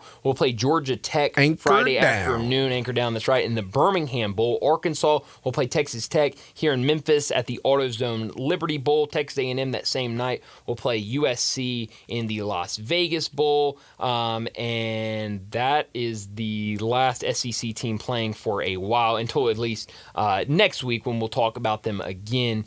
So some bowl games on Friday, a lot of SEC flavor The on bowl with Friday. the hole. That's what I've been calling it. I like bowl. it. Internally, I say the bowl with the hole because I don't hate it. we got a bowl. We got a hole in the side. No, I don't hate it at all, but that is your Sissy's Log Cabin look back at the weekend in the SEC. This famous Idaho Potato Bowl, I got it so wrong when we got to a break. I looked up there, and I don't know what I saw, but I thought they were on the other side of the field, and they set up for a field goal, but they missed it. Fresno State did. Missed the field goal that would have won Still the game. got it right. For Overtime, them. you called it, baby. And so I guess we still got it right. We ultimately, I could have not said that, and if nobody was watching the game, they wouldn't have known.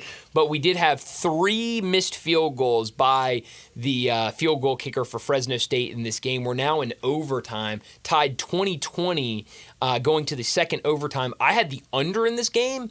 It was at 42 or 41, one of the two. It has to get blown now. Looked like a lock, Darian. All so game, too. it looked like a lock. And now, because we went to overtime, it is quickly going to I felt lose. good for you when it was at 13-13. It was awesome. I mean, 13-13, and the field goal kicker is setting up for a chip shot to win the game. He misses it, and now just like that, now we need a Fresno State win, so at least we can walk away with some money, because that was hard to watch the end of regulation. But we need to get to a break. When we come back, it will be time for Big Number of the Day. Broadcasting from the Family Leisure Studio, we are Sports 56 and 98.5 FM. The 2025 Range Rover Sport sits right at the heart of the Land Rover lineup, offering a perfect mix of style, performance, and versatility. Smaller and more agile than a full-size Range Rover, it's a great option for everyone who wants luxury and practicality. Every model comes with 8-speed automatic transmission and all-wheel drive standard. Whether you navigate city streets or tackle rough terrain, Range Rover Sport has you covered. Every drive is powerful and breathtaking. The 2025 Range Rover Sport is the epitome of sporty luxury. Test drive one at Jaguar Land Rover Bluff City. Elwood Shack and the Lowe's parking lot on summer just keeps getting bigger and better. Bigger because now there's a second Elwood Shack at 4040 Park across from the University of Memphis. And better because you can get breakfast every day at both Elwoods. There's the barbecue breakfast burrito, either beef brisket or pork shoulder, and pancake biscuits made fresh daily. Real house-made pancakes, apple and bacon, French toast, and more. And the new Elwoods even has a real coffee bar serving fresh roasted J. Brooks coffee. Elwood Shack, now with 2 locations and open every day for you. Make this the most affordable Christmas. Genesis Diamonds is here to help with your dazzling selection. Zero interest. And she's going to absolutely love that elegant diamond tennis bracelet or stunning designer necklace this year. Seeing that look in her eyes, Genesis showcases her 4-star classics as well as fashion jewelry from world-class designers, unique handcrafted items you can't find anywhere else. And this year, Genesis is featuring their largest ever selection of luxury pre-owned Rolex watches. And guys, relax. Genesis non-commission experts will guide you, respecting your price range. And whatever you choose, you can divide the price by 60 and get your super low payment. So you get a gift that sends the message of love like nothing else. A beautiful piece of jewelry from Genesis. There's no extra rounds, directions, finance details, and Genesis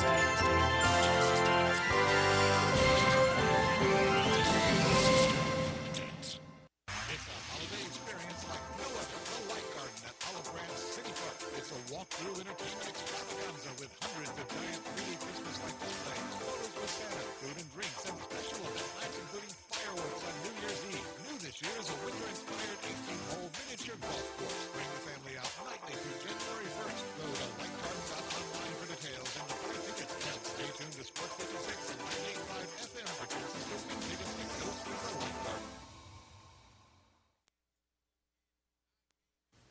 Nothing says holiday fun like driving home in a new All-Star Chevy. It's the Red Tag event in Olive Branch that could get you some big customer cash or financing as low as zero. How about a new Tahoe or Silverado? Maybe a new Blazer or Suburban. Together, let's drive into Christmas and the new year in a new All-Star Chevrolet. From All-Star Chevrolet in Olive Branch, first exit after you cross into Mississippi, take Kraft Goodman Road off Highway 78 and you're there. Some will have special financing and no payments until spring. Your good credit deserves it, and you get it at All-Star Chevrolet in Olive Branch, where all the new Silverados and Tahoes are, new 24s, new 25s. If you're law enforcement, first responder, healthcare worker, military, educator, recent grad, you get a $500 bonus. Every late model pre-owned you're looking for is here at Olive Branch. All the Silverados, all the Jeeps, Toyotas, Lexus, Ram trucks, that Camaro, SUVs, and Ford trucks. If you got any vehicle you want to sell, bring it to All-Star today and you'll get the most money back for it. Don't miss the final holiday red tag sale going on now in Olive Branch at All-Star Chevrolet.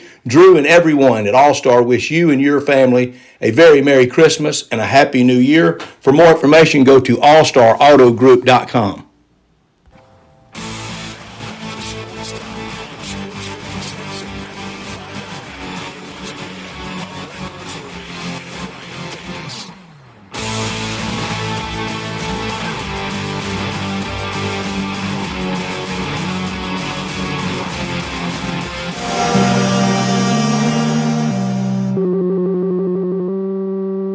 Big Daddy. Hello, Big Brand. It's a guy, he wants to be big, then he gets big, he doesn't want to be big anymore, then he gets small, but the suit's too big. Big Daddy. The big boy. You're a big guy. I think she's trying to pull a fast one on Big Daddy. The big number of the day. All right, Darren, I think you should go first today. Oh, absolutely. As long as you have a big number. Oh, yeah, absolutely. I hope you came prepared. Yeah, I am definitely prepared. Landon and Bryant, my big number of the day is 13, good gentlemen. The reason being is because quarterbacks with 13 wins with 2 different franchises. It's only 3 of them. Their names are Peyton Manning, Tom Brady, and now add Mr. Jared Goff. Wow. This was a wild stat when I saw it because, of course, those guys both won Super Bowls with those teams. Goff got to a Super Bowl with the Rams, and he's looking to get there with the Lions. But Peyton did it with the Colts and the Broncos, Super Bowl. Brady also did it with the Pats as well as the Bucs, Super Bowl.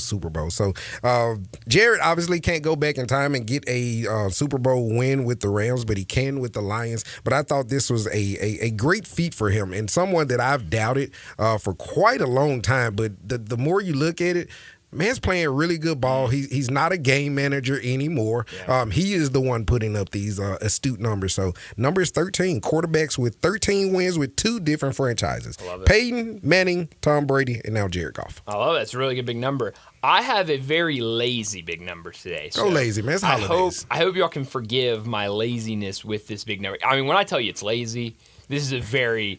3. His number's 3, Landon, for 3 of us in the studio. Yeah, it's bad. So my big number is the number 4. Okay. You were close. You were close. You were close. As far as I can tell. Bring in Brett. As far as I can tell, there are only 2 teams in college basketball that have won 4 games scoring 100 points this season in college basketball. Every game? No. They've just scored 100 points, at least 100 points 4 times. Oh, this okay. Only 2 teams have done it this year. SMU, Duke, and Kentucky. Oh, okay. Duke, I thought would be in there. They were not. I was quickly trying to get before. Okay. There are 360 some odd teams in college basketball. I have not looked through all of them. I've probably looked through 250 of the teams. So if you want to fact check me on this, if you want to call me out and say I'm wrong, please be my guest. But show your work that you've checked through all 360, show your work, man. however many teams Do there the work are. Bryant didn't want to do. No. Show your work. Do the work that Bryant did about 80% of. Because I was going to do all of it, and then next thing you know, it's time to do big number, and you've only gone through 2/3 of the conferences in college basketball. But I tried. My best to go through them. But it is interesting to look at these 2 teams, SMU and Kentucky. They have gotten to 100 points 3 times this year. There are 4 teams that have done that, or that have hit 100 points 3 times this season. Those teams are Arizona, who have done it against Old Dominion, Davidson, Southern Utah. That's the only 3 times they've done it. You have Winthrop, who's done it against Piedmont. Take your guess on what level of basketball Piedmont is. They've done it against Bob Jones. Again, take your guess for Bob Jones. And Mercer. And then you've got Penn State, who did it against Binghamton, UMBC, Purdue-Fort Wayne. And then you've got the 2 teams that have done it 4 times. Kentucky did it the first 2 games of the season against Wright State and Bucknell. They did it against Jackson State, and then they did it against Georgia State. So those are 4 legitimate, Division I teams. Yep. And then you've got SMU, who have also done it against 4 Division I teams. Florida A&M, Prairie View, Alabama State, and most recently they did it on Saturday. That's why I bring it my big number. They did it on the road against Boston College. That's very hard to win on the road in conference play. It's even harder to put up 100 points in a win in conference play. They were able to do that against Boston College. Most impressive thing I took from that was the Kentucky deal, because everyone thought that they would go in the tank. Yeah. And Mr. Pope is doing everything but going in the tank. So kudos to Kentucky for that. Yep. Mark Pope's been really good this year. Been really good. I was like, how do you replace the legend of Kyle? Exactly. You never want to be the man replacing the man. You want to be the second guy that comes behind him or the third. I didn't think he would do well. This guy is rocking. No, he's been awesome. We just got a text message that I love after. This was not somebody calling me Go out. for it. But they were saying it. Tennessee women's basketball has. Have you kept up with Tennessee women's basketball? They came in the FedEx Forum and laid the smackdown.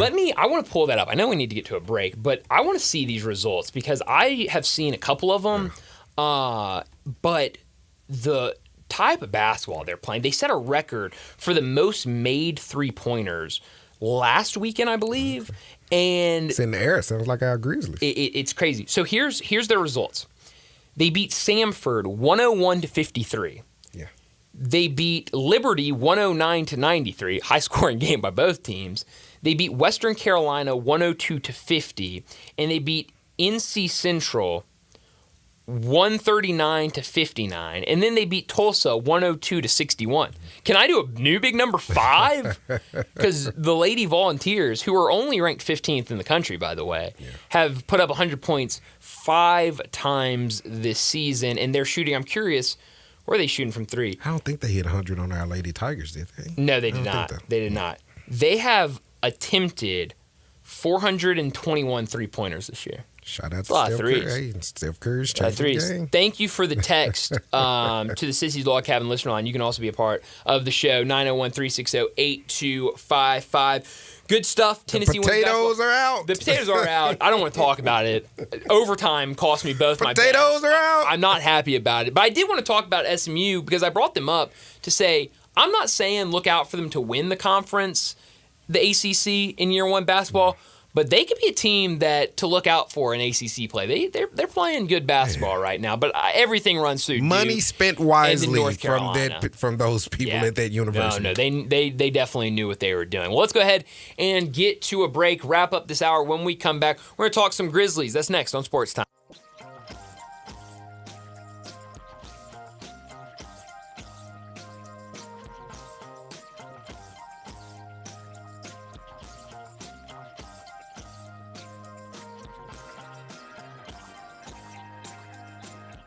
Indulge yourself or your loved ones this season with a trip to Sissy's Log Cabin. Here, you can shop our expansive selection of designer brands, one-of-a-kind jewelry, and spectacular statement pieces, all while enjoying the Sissy's promise of unmatched quality, service, and brilliant natural diamonds. Stop by any location or shop online at sissyslogcabin.com to find your trusted jeweler for holiday memories that will last a lifetime. Make a statement this season only at Sissy's Log Cabin. Ho, ho, ho, Mid-South, you're not going to believe the deals happening at Gossett Volkswagen Germantown. It's the Sign and Drive sales event. 0 down payment, 0 security deposit, 0 first month lease payment, 0 due at signing. Marty McNade at Gossett Volkswagen Germantown's got 2024 Peak Edition Atlas, $5,000 off. 2024 Tiguan, 0% for 60 months. 2024 Taos S, 0 down, $337 a month. Plus, get brand new 2023 Taos, $25,999. You gotta get to Gossett Volkswagen Germantown, 7420 Winchester Road, or shop online at GossettVWG.com. Ask for Marty McNade at Gossett Volkswagen Germantown, and remember, your future's what you make it.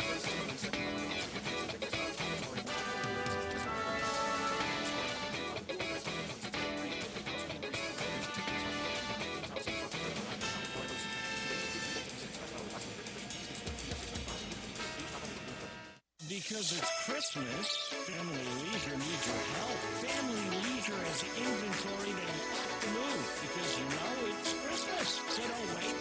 You can complete your ultimate game room with a new pool table, a new shuffleboard, new arcade games, or just get all of them for Christmas. Tons and tons of theater seating, overstock, and place to move. 'Tis the season for fire pits. And all fire pits at Family Leisure are now 20 to 30% off. You say you didn't get a spa this year?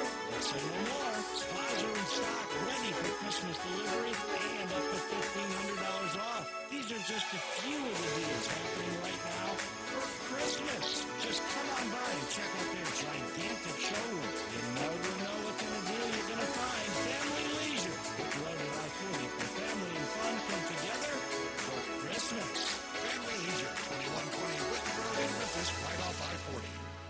It's the most wonderful time of the year for getting in on all the hoops, football, and hockey action at DraftKings Sportsbook. And here's the gift for all new customers. If you bet just $5, you can get $150 in bonus bets if your $5 bet wins. Download the DraftKings Sportsbook app. The code is HERD, H-E-R-D. New customers get $150 in bonus bets if your $5 bet wins. Happy holidays from DraftKings. The crown is yours. Gambling problem? Call 1-800-GAMBLER. In New York, call 877-8-HOPE-NY or text HOPE-NY 467-369. In Connecticut, help is available for problem gambling. Call 888-789-7777 or visit ccpg.org. Please play responsibly. On behalf of Boot Hill Casino and Resort in Kansas. 21 plus age and eligibility varies by jurisdiction. Void in Ontario. Bet must win to receive reward. Bonus bets expire 168 hours after issuance. For additional terms and responsible gaming resources, see dkng.co/bball. What a great time of year. Football, basketball, baseball, golf, and home sales. Home sales? This is Sheldon Rosengard from Boss Ben Swore Realtors. Why did I throw in home sales at this time of year? Because I have sold homes on the day before Thanksgiving, Christmas Eve, and New Year's Day. Whether it's someone transferring in through a relocation network or someone just starting their home search, homes sell all year long, just like my golf game being banned all year long. I may be called Mr. Three-Putt, but at least I'm consistent. If you or someone you know is thinking of selling, make sure and talk to 2 to 3 real estate brokers, but make sure I'm one of them. Find out how my highly successful strategic marketing program can get the winning score you need. Call me and find out why people often say when you want the job done, call Shell Done.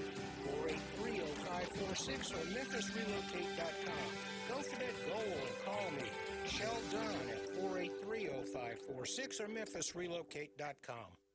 It's the Arkansas Razorbacks and the Texas Tech Red Raiders in this year's AutoZone Liberty Bowl. Plus, they will Hall of Famer Phoenix Cavalier.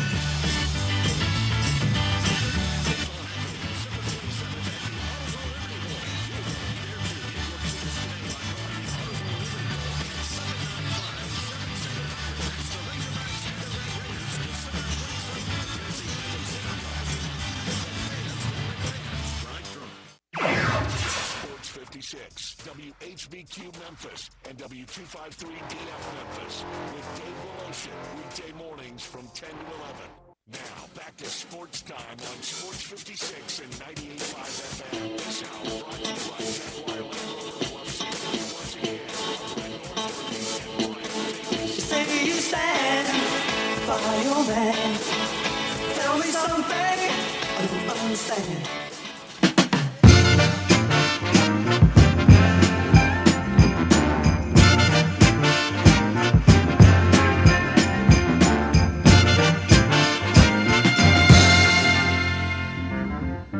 Hang all the mistletoe, I'm gonna get to know you better. This Christmas. So which artist is that? This is Donny Hathaway. That's Hathaway? Yeah, we had a text. I see why he likes it. David texted in and said, "This Christmas by Donny Hathaway is his favorite Christmas song." Keep that up. Yeah, wow, my goodness. All right. And I'm a music guy. My apologies. I have not heard. I think I've heard this version. I know who Donny Hathaway is, but I did not know that. This is awesome. Oh, yeah. And guess what you got out of that? You got him to get in the Christmas mood. Look at your boy. Look at him going. Look at him going. Every day. It worked, Landon. He's finally in the Christmas spirit. Play Scrooge a little bit of music and you got him, man. There it is. I'm like the Grinch. You show me a little Christmas spirit, my heart grows 3 times. Okay, well that's fun. I like that a lot. And you just piece something together for me. My daughter has the Grinch onesie, and I was wondering what the 3 hearts were. You just pieced that together for me. I hadn't watched the Grinch enough, I guess. It's a good movie. What's your favorite Christmas song? It's actually this song, but strangely enough, it's by Chris Brown. Really? If you play Chris Brown, it is awesome. We'll have to find that. That's why I was so impressed. That's why I was very impressed. It's this song, but it's by Chris Brown. We'll listen to it at the end of the segment. Landon, what's your favorite Christmas song? My favorite Christmas song, it varies each year. Right. Earth the Kid Santa Baby? No, not that one. I would probably have to say Blue Christmas by Michael Bublé. What? If you're going to listen to Blue Christmas, listen to the Elvis. Hold on. Get out of here. You have to listen to the Bublé version. Get out of here. Get him, Landon. The dude Bring him over. goes crazy at the end of that song. I don't want to hear it. I don't want to hear it. Give me a break. What? I won't listen to it. What do you like? All I Want for Christmas Is You, Mariah Carey? No, I don't know. Look, I'm a traditional man myself. That is so low hanging fruit.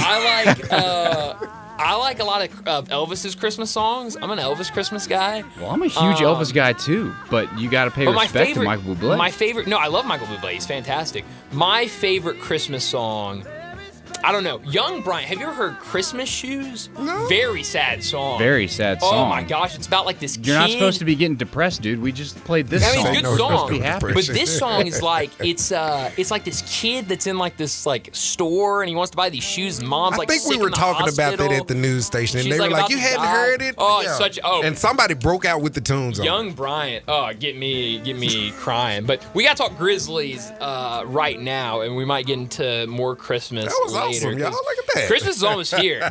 Christmas, tomorrow is weirdly enough Christmas Eve. I still have shopping to do for Christmas.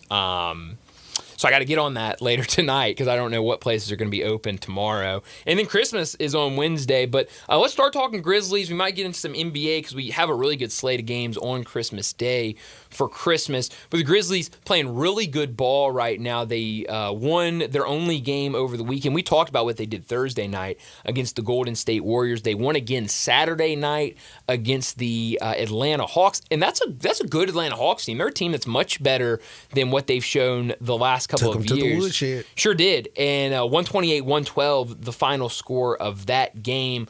A game where, look, this is a good Hawks team, but you were really able to slow that starting lineup down. They didn't get a ton from their bench. And then on the other side, I mean, look at what this starting lineup did. Scottie Pippen Jr. starting in place of Ja Morant, 22 points for him. Desmond Bane, 23 points. Zach Edey, 10 points and 6 rebounds. Jalen Wells, 13 points. Jaren Jackson Jr., 13 points. Off the bench, you had Jake LaRavia with 16, Santi Aldama with 10 points, Marcus Smart with 9, Brandon Clark with 8. Everybody was getting involved in that game, and the Grizzlies looked really, really, really good in that one against the Atlanta Hawks. Tonight, they're back in action against the Los Angeles Clippers, game that starts at 7 o'clock. Grizzlies a 5.5-point favorite. As they should be. In this one. Do you think they cover that? As they should be. Dude, I'm going to go out on... We've been playing good ball lately. I'm going to go out on a weird limb. This does not feel, I guess from a name standpoint, a championship team. In terms of, you're talking about the Grizzlies. Yes, right? it's talking about the Grizzlies. You know, championship teams have big LeBron, Steph, from that standpoint. Yes, we have Ja, but the big names don't jump off the tube, the Draymond, so on and so forth. Dude, this is feeling like a championship run. If you've heard some of the quotes that Santi is saying, best European player in the game right now, I'm just going to say that. Like he sounds like a grown man. This guy's, 24 years old, 25? He sounds like a grizzled vet that says everyone is locked in.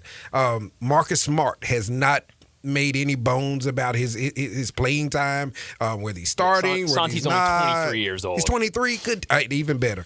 It's crazy. I didn't. And on top of that, Scott Pippen Jr. is on record saying he wants to be as great as Ja Morant. Yeah. I never heard that from Tyus, and I love Tyus. Tyus was an excellent backup. Whenever he started for Ja, we got pretty much the same results. We didn't get 30s and 40 points, but we got efficient point guard play that kept everyone, the aces, in their places, and that is what Scott Pippen is doing. I mean, my goodness. I don't know how many games Ja has missed so far, but you tell me if we've missed him or not. We're 20-9, and we're in second place in the West. Well, Dave brought this up, and I should have written it down so that I could have it for this afternoon, but he had the numbers, and with Ja Morant out of the lineup, Grizzlies playing really good, and the record is not, I think, like 9-3 or something. I mean, it's not bad at all. And same with Marcus Smart out. The record is really good. So this, we talk about how deep this team is, and how well they've been playing. You didn't answer the question though. If you think the Grizzlies are gonna,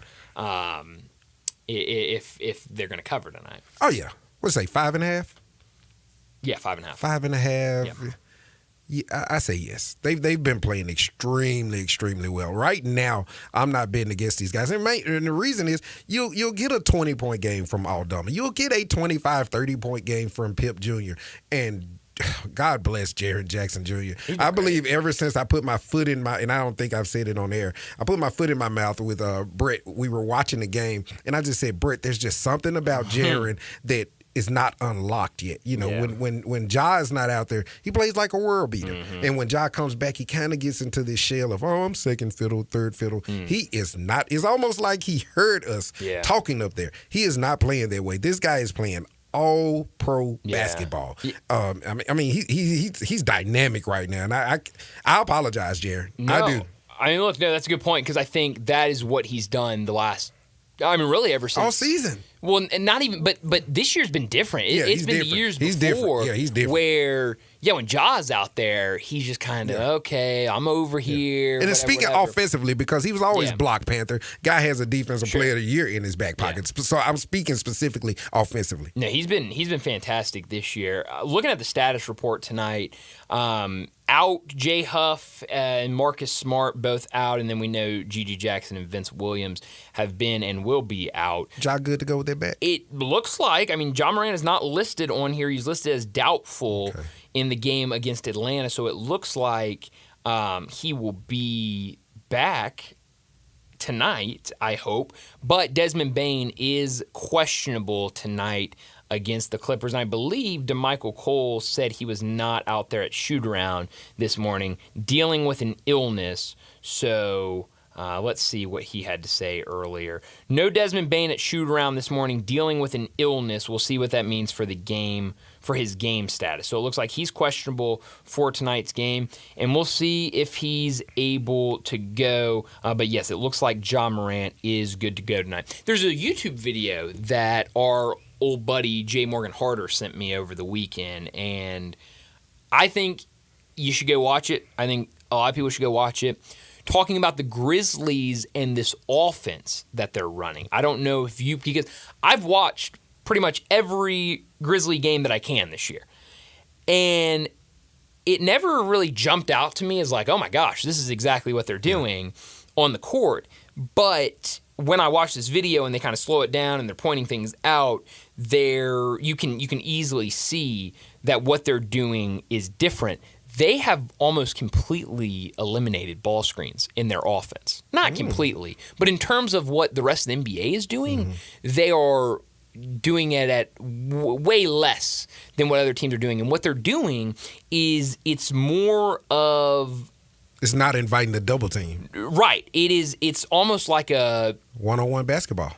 But not even that. It's hard to explain. You've got to go watch the video because they break it down a whole lot better than I can. But everybody's moving, and when you go to the left, everybody is rotating based on what you're doing to try to pull guys away from you to create advantages for you. Sounds like a flex offense. Kind of. It's almost like it's very similar to like the dribble drive. Kind of where you're just kind of dribbling it, bingo, and that's exactly what they pointed out in this video. Is it's kind of similar to what Calipari was doing, but not really. And one of the coaches, I forget which one, but one of the coaches on the Grizzlies staff comes from the Division III ranks and was a head coach in Division III, and that's what he was running. And there have been a lot of stories done about this kind of influx of guys in the NBA that have a D3 background. And so this is one of those guys that comes from the D3 ranks, and this is one of the things he brought with him and that is really working for the Grizzlies. And one thing that they were talking about is, so you usually have a guy right there on the block, kind of the dunker spot is what they like to call it.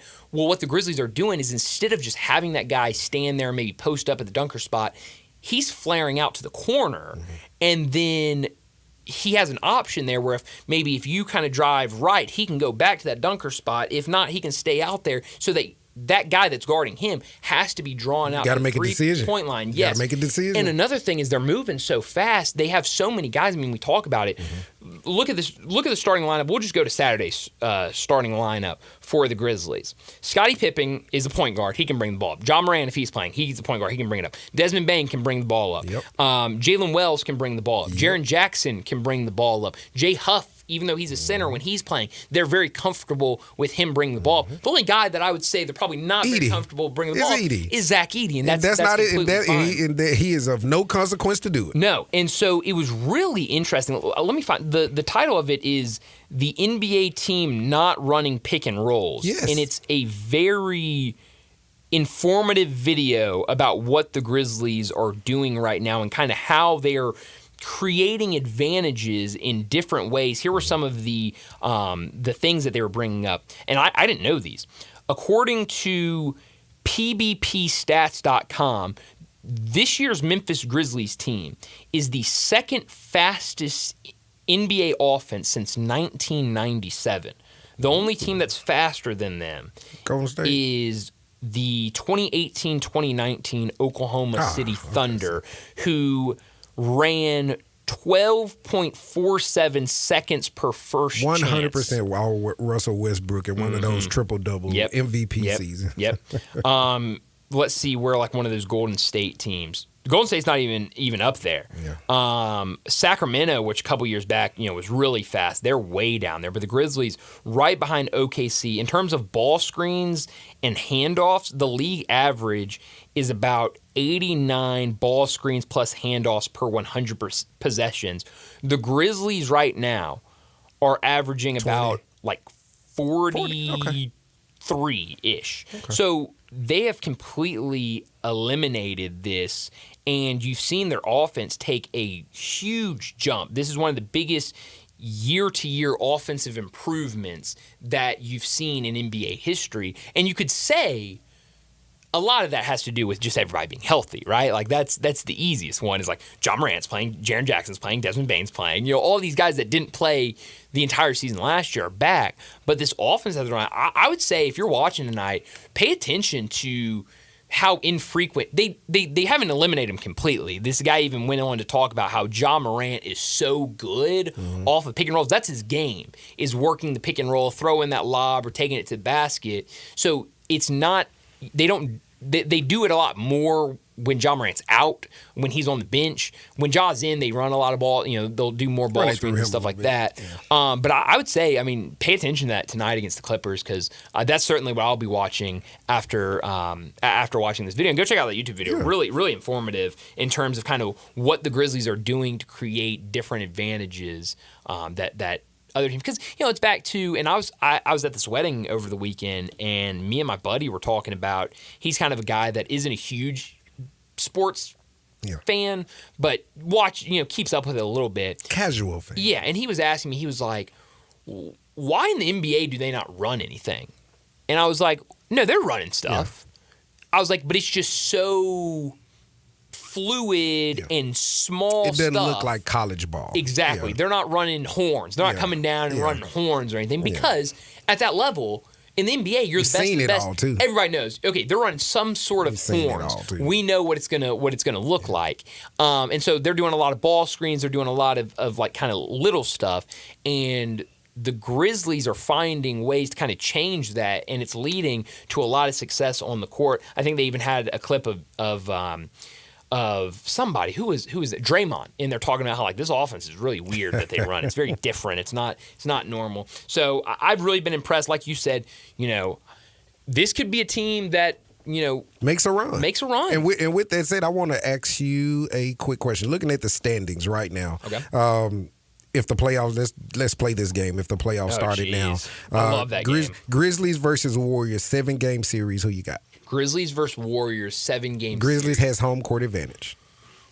Oh, good Lord. Right now, I'd go with the Grizzlies, but I think that's one that goes 6 or 7 games. Okay, so I advanced the Grizzlies. Now, the 3-4 matchup, the Rockets or Mavericks, who would you have winning that? Everyone's healthy? Everyone's healthy.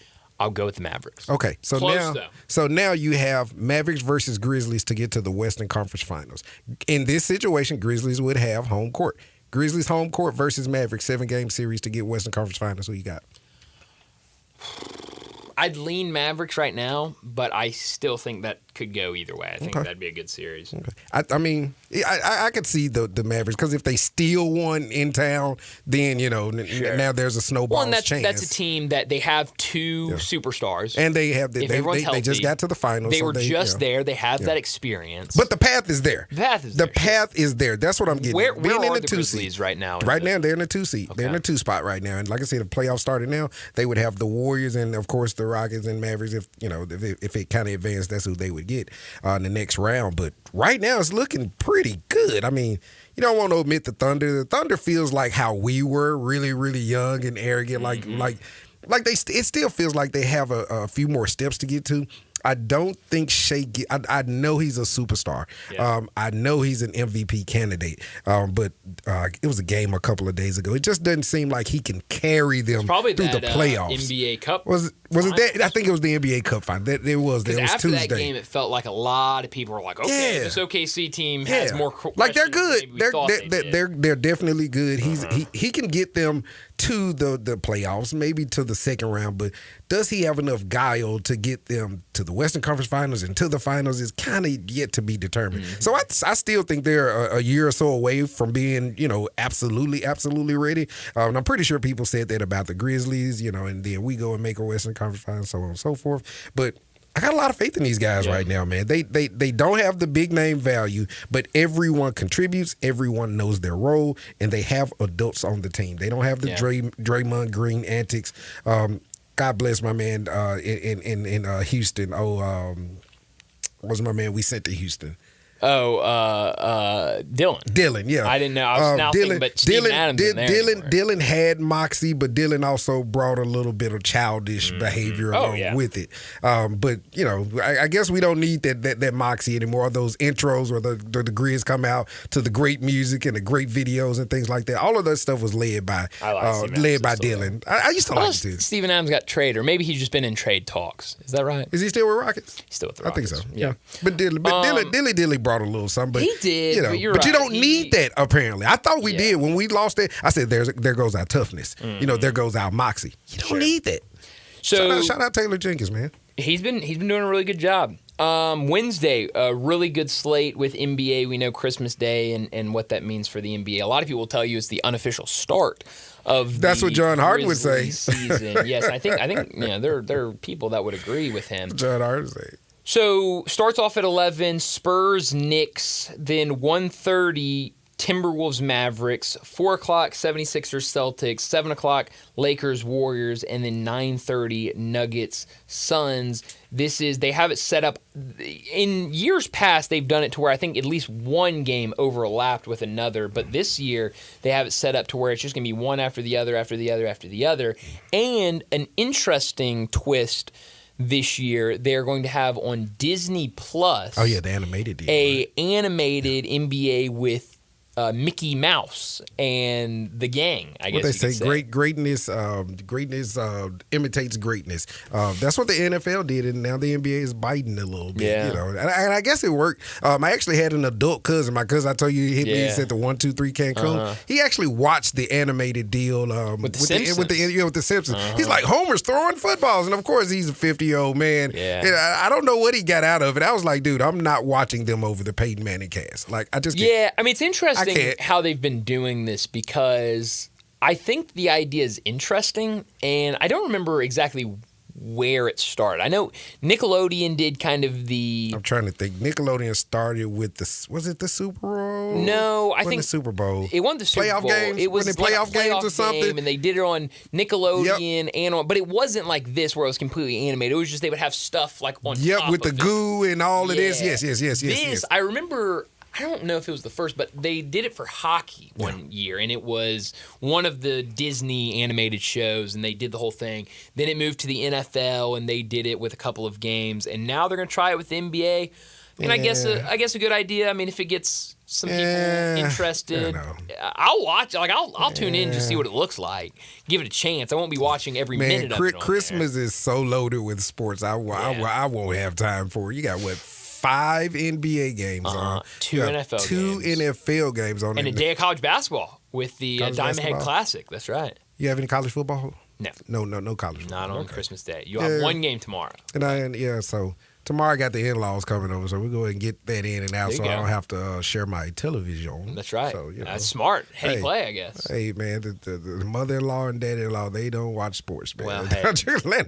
Dude, I love having the holidays in my house. I'll just say that. I'll just say that. You can be the king of the remote and not get in trouble. Remote. That's right. Or you don't have to run into the guest room and sit there and they're like, are you being antisocial? It's like, no, you guys are watching TLZ and Lifetime. Like, give me a break. That's why I like when I go to That's what's called being a bad husband, Land. That's what I say. Well, yeah. Landon's going to be a good husband. You're a bad husband, I guess. So I don't know what that makes me.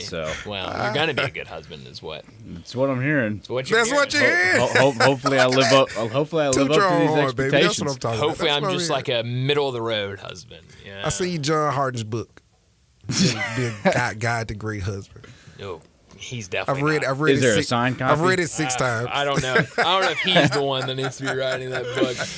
We need to get to a break, but before that, let me remind you about our 5 o'clock sponsor. It's Jaguar Land Rover Bluff City. Jaguar Bluff City, they've been the premier Jaguar dealership for the greater Memphis area since 1984.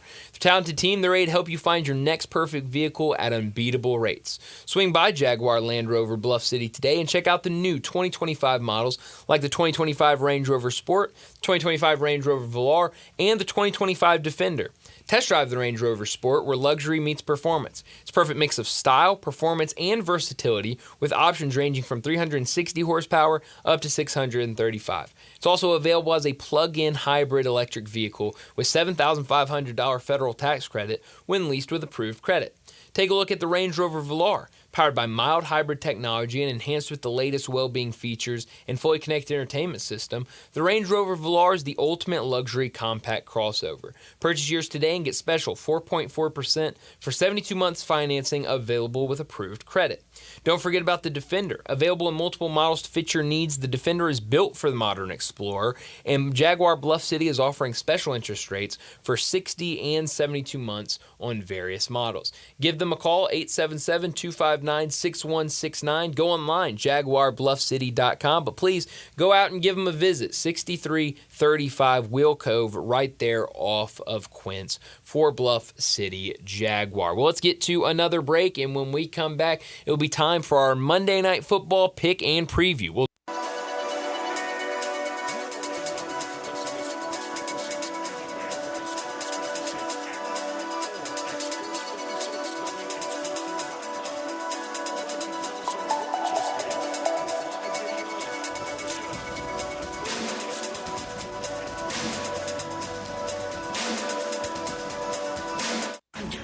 Service Director of Lexus in Memphis. Our service department wants to be more than just a place where you get your oil changed.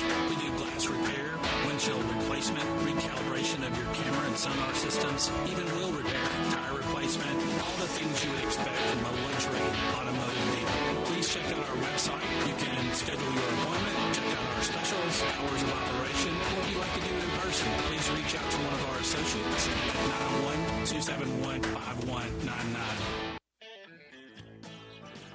Hi, this is Troy Fiveash, owner of Fiveash Roofing. Did you know there are so many roofing companies in Memphis that I don't even know them all? So that begs the question, which one should you choose? So I thought I'd give you a little background about me. My grandfather was a World War II Marine. My father worked for the University of Memphis for nearly 30 years. My mother, a pianist at Raleigh Baptist Church. Seems like forever. I went to Brownsville Road, Craigmont, and Bartlett High School, class of 81. We support the local school systems, youth athletics, and believe in what St. Jude and Le Bonheur stand for. I'm a Tiger and Grizz fan. The point? Memphis is my home. Fiveash Roofing will be around if you ever have a problem with the service we provide. Fiveash Roofing, fair, honest, and ethical, with deep local ties in our community. 367-0050 or memphisroofer.com. Fiveash Roofing is what we do. We're here for you. Make some magical Christmas with help from Genesis Diamonds. Step into a world of luxury meaning. At Genesis, we have what you need, from simple diamond stud earrings to amazing one-of-a-kind designer bracelets. And you can't miss our best ever selection of luxury premium gold watches.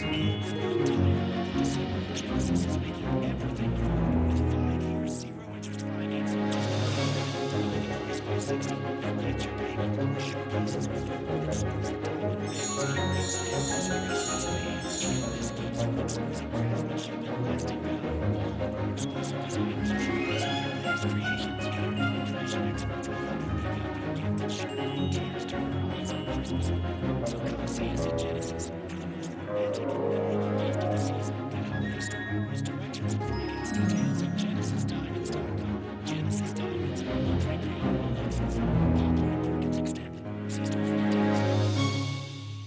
Hello, sports fans out there. Walker Taylor here with the Germantown and Collierville Commissary. We just celebrated our 43rd year in business, and I would like to thank our fantastic customers and especially our loyal staff. Time has flown by. We now have a second location, Poplar and Houston Levy in Collierville. Catering is a specialty of ours. 50 to 5,000, no job too small, no job too big. Full service or self-service. We also have a party room in Collierville that is great for rehearsal dinners, business meetings, you name it, we'd love to have you. Also, our barbecue party packs start at $8.75 a person. Barbecue, beans, slaw, bun sauce, including serving utensils. Especially great for tailgating with football season coming up. Commissary restaurants also believe in giving back to the community. Possibly you have been approached by somebody selling a barbecue six-pack coupon for fundraising. Cheerleading groups, church groups, anything to help a worthy cause. Holidays are near. Smoked hams and smoked turkeys will be on the pit before you know it. Come see us at Germantown and Collierville Commissary. Also check us out at commissarybarbecue.com.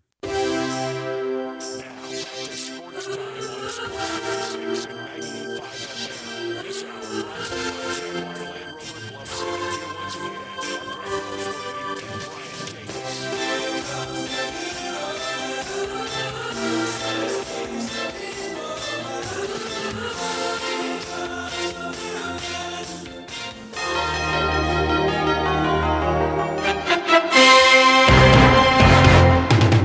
Hello again, everyone. I'm Howard Cosell. Welcome aboard.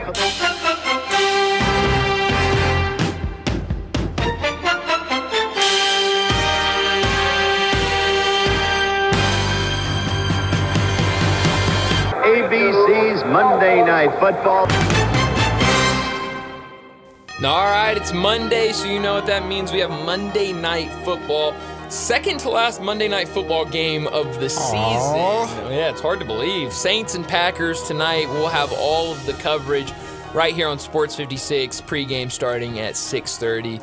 Game starting around 7 o'clock. Looks cold at Lambeau. They're doing a live shot right now on ESPN. It looks like a cold one, and that certainly would be advantage Green Bay. Right now, Brett sent out the line that we're going to play off of. I believe 14 and a half. 33. I just looked up the weather. Oh, that's 33 warm for them. degrees. Freezing for me, but they're used to that. So, yeah, no, that's not as bad as I thought it would 33. be. Yeah. But what did the line he sent, 14 and a half, right, for tonight's game?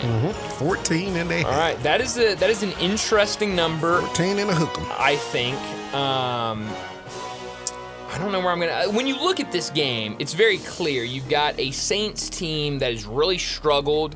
Derek Carr, he's not playing tonight for the Saints, so it's going to be a team that is led by Spencer Rattler going up against Jordan Love, who has been really, really good all season long. And this Packers team has been really, really good all season long. They'll clinch with a win tonight, so even more of a reason for them to have their A game and try to win this game. So I think it's going to be a fun one. Monday Night Football, that kind of standalone game is always fun, but some of these games have not really lived up to the expectation that maybe Thursday night has had. We've had some really good Thursday night football games.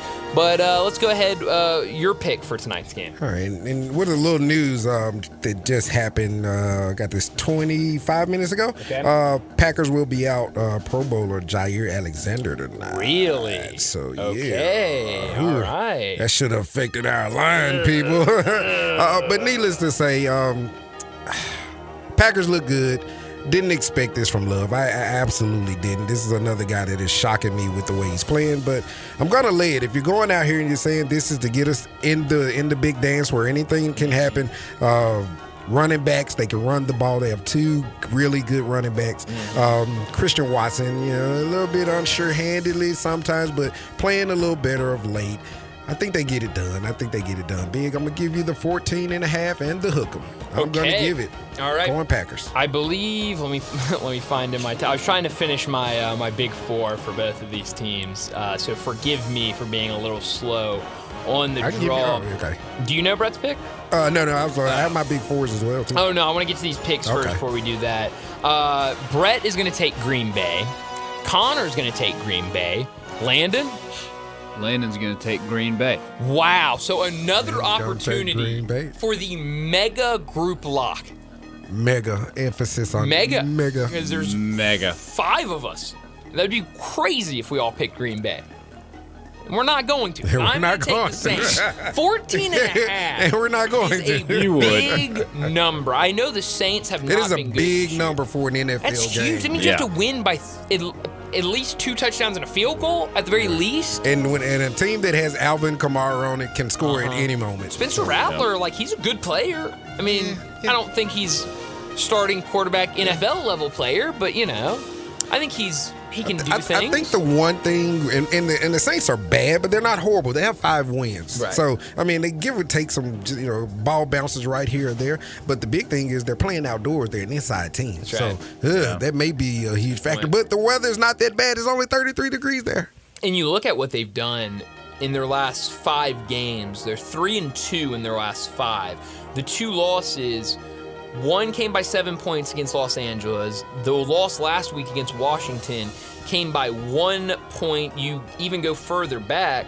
Carolina, all the way back week 9 on November 3rd, was a 1-point loss. And then before that, you get into the lopsided losses. 26-8 against the Chargers, 33-10 against the Broncos, 51-27 against Tampa Bay, 26-13 against Kansas City. That'd be a cover tonight with tonight's line. Another close one against Atlanta, and another close one against Philly. So they went into a stretch there, a 3-game stretch there where they were not covering. They were losing really bad. But all these other games have been pretty close. So I will take the Saints tonight to cover that line and keep this one close. Landon, I got something that'll make us feel better because I wasn't feeling that well about this big number. I just thought about it. Spencer Rattler, Lambeau Field.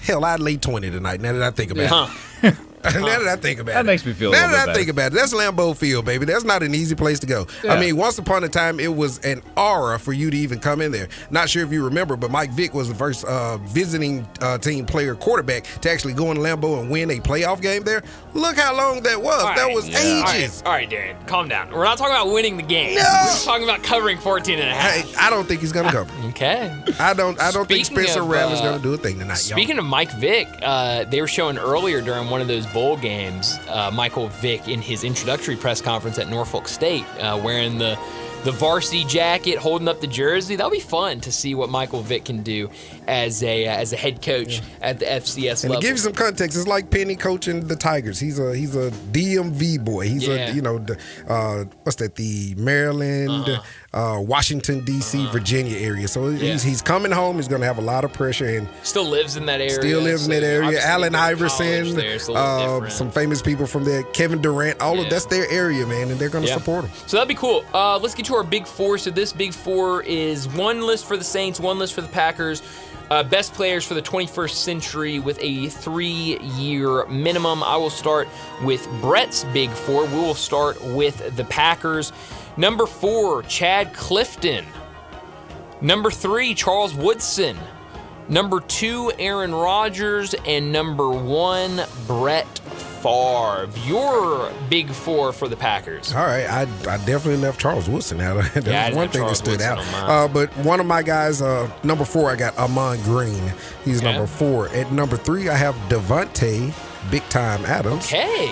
At number 2, Aaron Rodgers. And at number 3, from Hattiesburg, Mississippi, Mr. Brett Favre. Okay. Landon, do you have a list? I do. Okay, let's hear prepared. it. I love it. My number 4, I have Clay Matthews. It's great. Okay, pick. Clay. Great pick.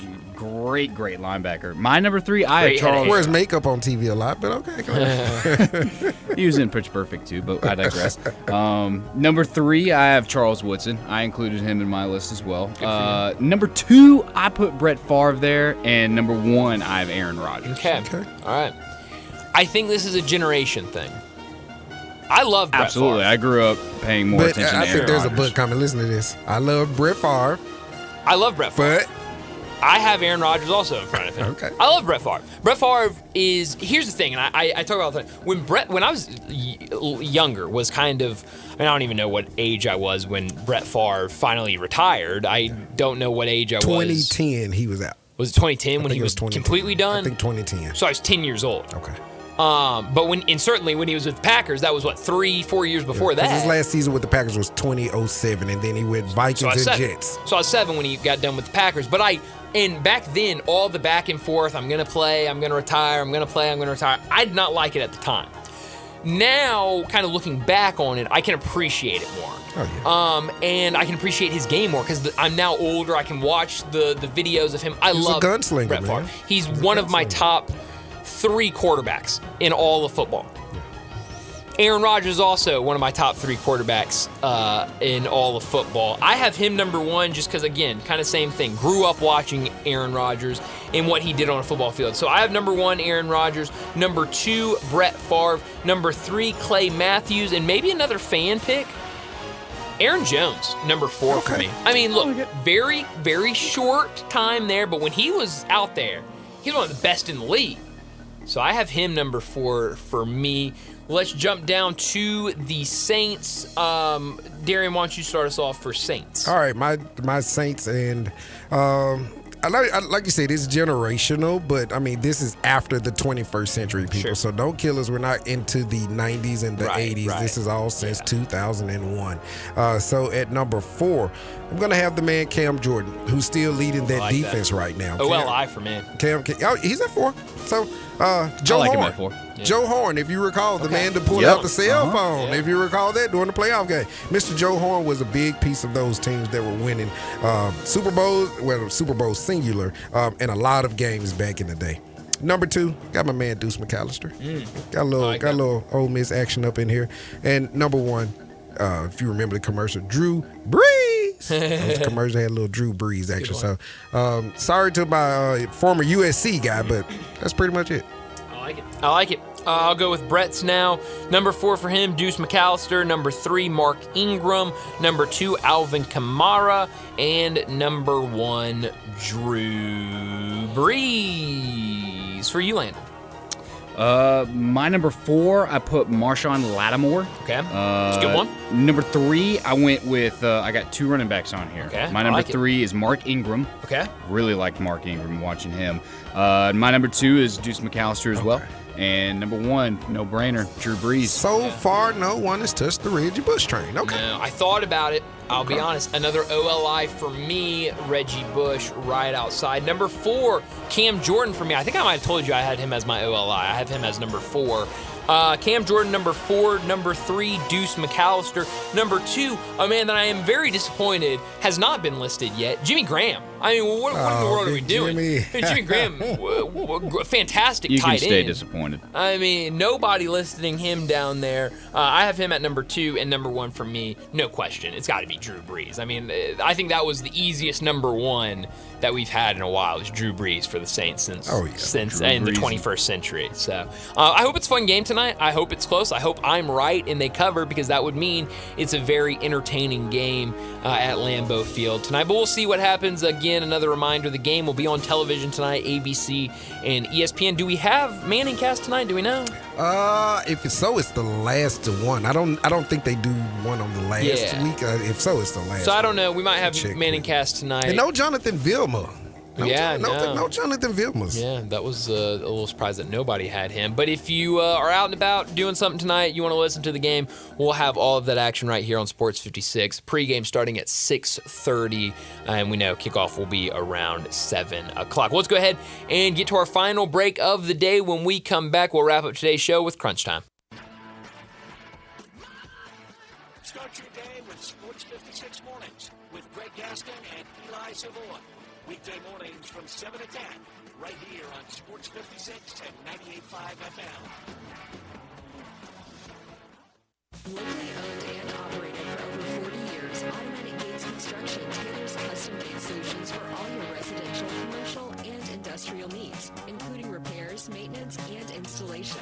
Automatic Gates Construction specializes in designing and installing automatic gates and fencing that seamlessly blends security, functionality, and aesthetic appeal.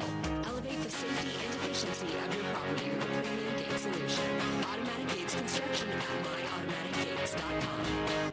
Because it's Christmas, Family Leisure needs your help. Family Leisure has inventory that you have to move because you know it's Christmas. So don't wait.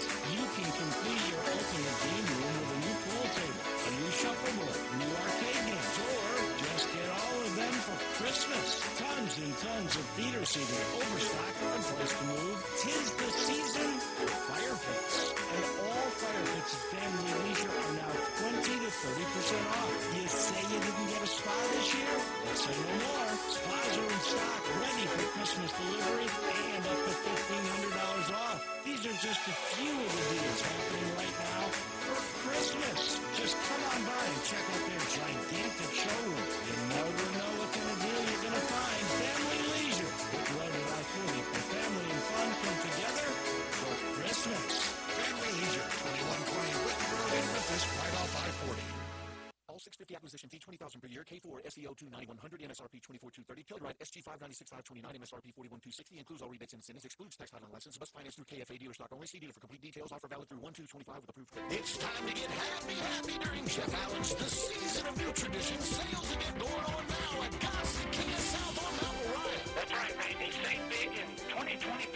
Kia K4 LXS $199 a month. $34.99 do it signing. Get the best SUV on the market. 2025 Telluride S front-wheel drive, $368 per month, $39.99 do it signing. All 24 monthly and 0% for 72 months on the 2024 EV9. And every Gossett Kia comes with Kia's 10-year, 100,000-mile powertrain limited warranty. So if you live in Fort Lake, South Haven, Olive Branch, or Memphis, you'll be happy at Gossett Kia on Mount Moriah. Happy holidays from all of us. That's Gossett Kia South, 2680 Mount Moriah, or online anytime at KiaMountMoriah.com.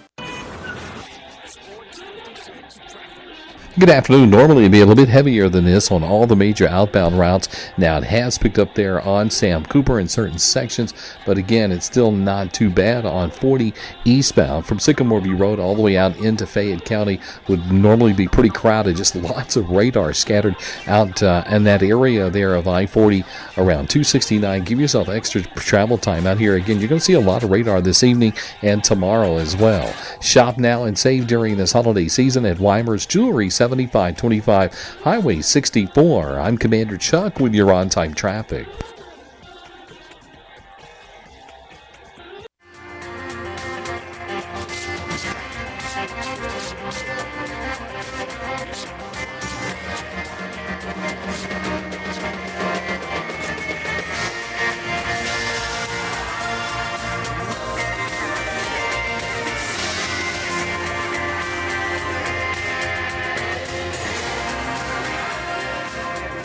We're just getting started, so.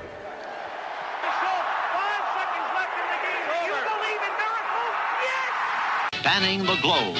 Go crazy, folks! Go crazy! This is for all the biggest crunch time. You are looking live. In your life have you seen anything like that? Goodbye! Hello, Haskins. It's obviously crunch time. Hammer, nail, coffin. This baby is over. Well, Darian, I learned a couple things over the weekend that I wanted to bring to the table. This is actually Brett sent me this, so thank you to Brett. I just kicked your foot, I'm sorry. Oh, good. This is from Pat Smith on Twitter, our buddy Pat Smith down at Jocks in Birmingham. Some quick TV numbers for college football playoffs. First round scored 10.6 million average viewers, higher than the 23-24 non-semi New Year's 6 bowl games and this year's A4 Conference Championship games. These were some of the numbers. Tennessee and Ohio State, 14.3 million viewers. It was the second most watched college football game of 2024 season. It peaked at 16.3 million viewers. Indiana Notre Dame had 13.4 million viewers. That was the Friday night game. It became the third most watched college football game of the 2024 season and peaked at 14.8 million viewers. Clemson, Texas, 8.6 million viewers. That was Saturday afternoon. It became the most viewed TNT Sports college football game on record. TNT Sports' most watched December sports event ever, and the most watched December sports entertainment program on TNT TBS True TV in 23 years. It also peaked at 9.5 million.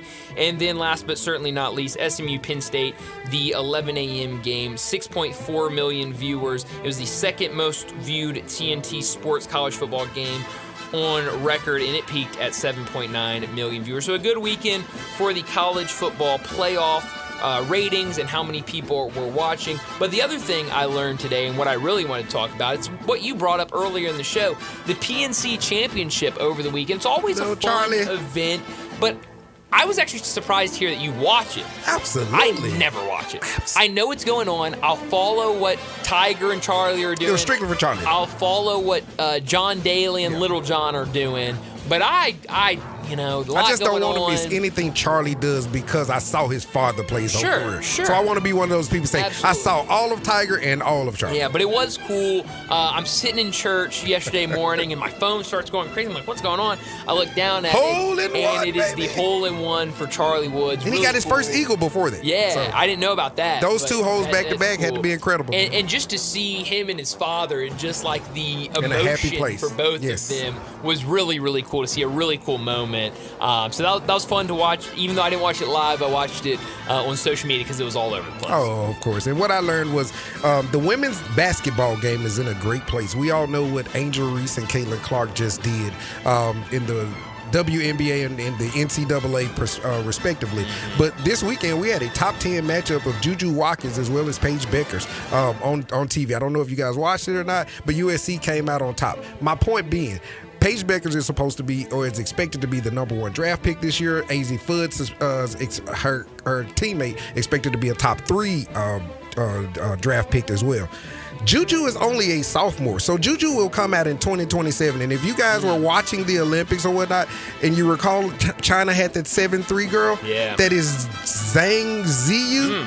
Those two are coming out in the WNBA in 2027. They're expected to be number 1 and number 2. The women's game is in great hands because I will be watching Juju. I will be watching Zhang. I will be watching Caitlin, AZ Fudd, Paige Beckers. I am all about it, y'all. I love it. I'm all for it. What I could have done without, it's got to be what the Tigers did on Saturday. It was a lot of turnovers. It was a lot of missed shots. Honestly, it was a game where that game in particular, the better team was Mississippi State. Yeah. From the opening tip to the end of the game, had a double-digit lead the entire second half. Well, Mississippi State came to play. Tigers struggled. And look, I'm not saying, look, whatever it might be, I hear all the excuses. Well, it's everybody else's Super Bowl. I hear, maybe they didn't come out.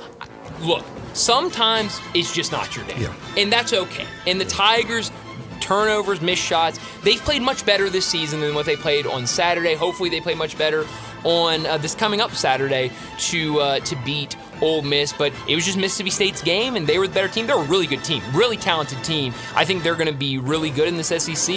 I think they can make a run in March in the tournament. We'll see, but I don't want to freak out over that loss, but there were definitely issues there. Yeah, and fans, don't take it as an ultimatum. That's what Penny is supposed to do. He's supposed to say, come out, regardless of how we're playing. So what I could have done without, quickly, do you guys know who leads the MLB all-time in leadoff home runs? I'm going to guess it's Ricky Henderson. Absolutely. So what I could have done with that was my man Ricky. I am the greatest of all time. I mean, if you knew Ricky, or not know him, but if you saw him play, you understood that he was one of the first MLB guys with just great personality. He would have been our best friends because we work in the media. Yeah. He gives us what we need to do our job. So I could have done without Ricky Henderson, dying in his 60s, man. Pretty early. So shout out to Ricky Henderson. John Harden did a great deal earlier today. I called him Baseball Johnny. I said I love it when you turn into Baseball Johnny. He had a lot of good stuff. So go check out the podcast. We podcasted John Harden Happy Hour earlier, but could have done without Ricky Henderson passing, man. Yeah, that was really sad to see over the weekend. But No, I look, Ricky Henderson's another one of those legends. I'm the greatest of all time. At least for me, I didn't see him play, but seeing the videos, seeing everything that, he was in his. And I was a little lad. career. He played well before my time, obviously. I saw him coming up, obviously. Yeah. Didn't see him full time. Yeah, no, but, what is this? Uh-oh. Got a little hang low the mistletoe. This is the Chris Breezy version. So This is the Chris Brown version. Yes, little Donny Hathaway I kind of like sort. That's my favorite Christmas song, guys. It's good. I don't know if it compares to Donny Hathaway. But see, even Chris gives you some dances, so I like the video because he gives some little dances. He gives you dances, and he's doing a lot of crazy stuff. Donny wasn't moving like that, baby. Well, Chris Brown's going to be dancing. Donny Hathaway wasn't moving like that, baby. Yeah. Huh. No. I like it. This is good. Well, this is a good time to remind everybody we will not be in tomorrow afternoon or Wednesday because it's Christmas. We will have live content on Sports 56 tomorrow, so morning show will be on. I see you dancing. Yeah, I do see you bopping around in there. Oh, you can't help but groove, man. Darian and I will be on tomorrow for John Radio. Dave Woloshin will still be here tomorrow, but at 1 o'clock we'll go to Fox. We'll stay on Fox the rest of the day. Nobody on for Christmas, so I hope everybody has a Merry Christmas, a safe Christmas, a Happy Holidays. We'll talk to you again Thursday afternoon.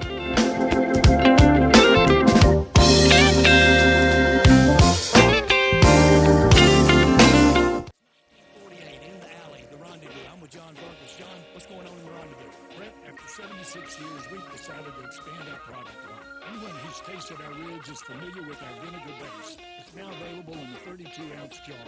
It's so good the base will marinate all meats. I even put a little bit on turnip greens. Something we've been using at the restaurant or at our house has been the Greek seasoning. My father was a cook, but my mother was a chef.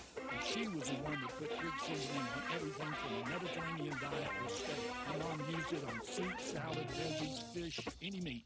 It's a great seasoning and a flavor enhancer. My brother Nick figured out salt and pepper is more than just McCormick's and Morton's. He's come up with the perfect blend we use to coat our shoulders and our brisket, and he used to make it for his friends as Christmas gifts, and they loved it. All these products are available at Rendezvous or online for shipping as gifts and in many grocery stores. And if they're not your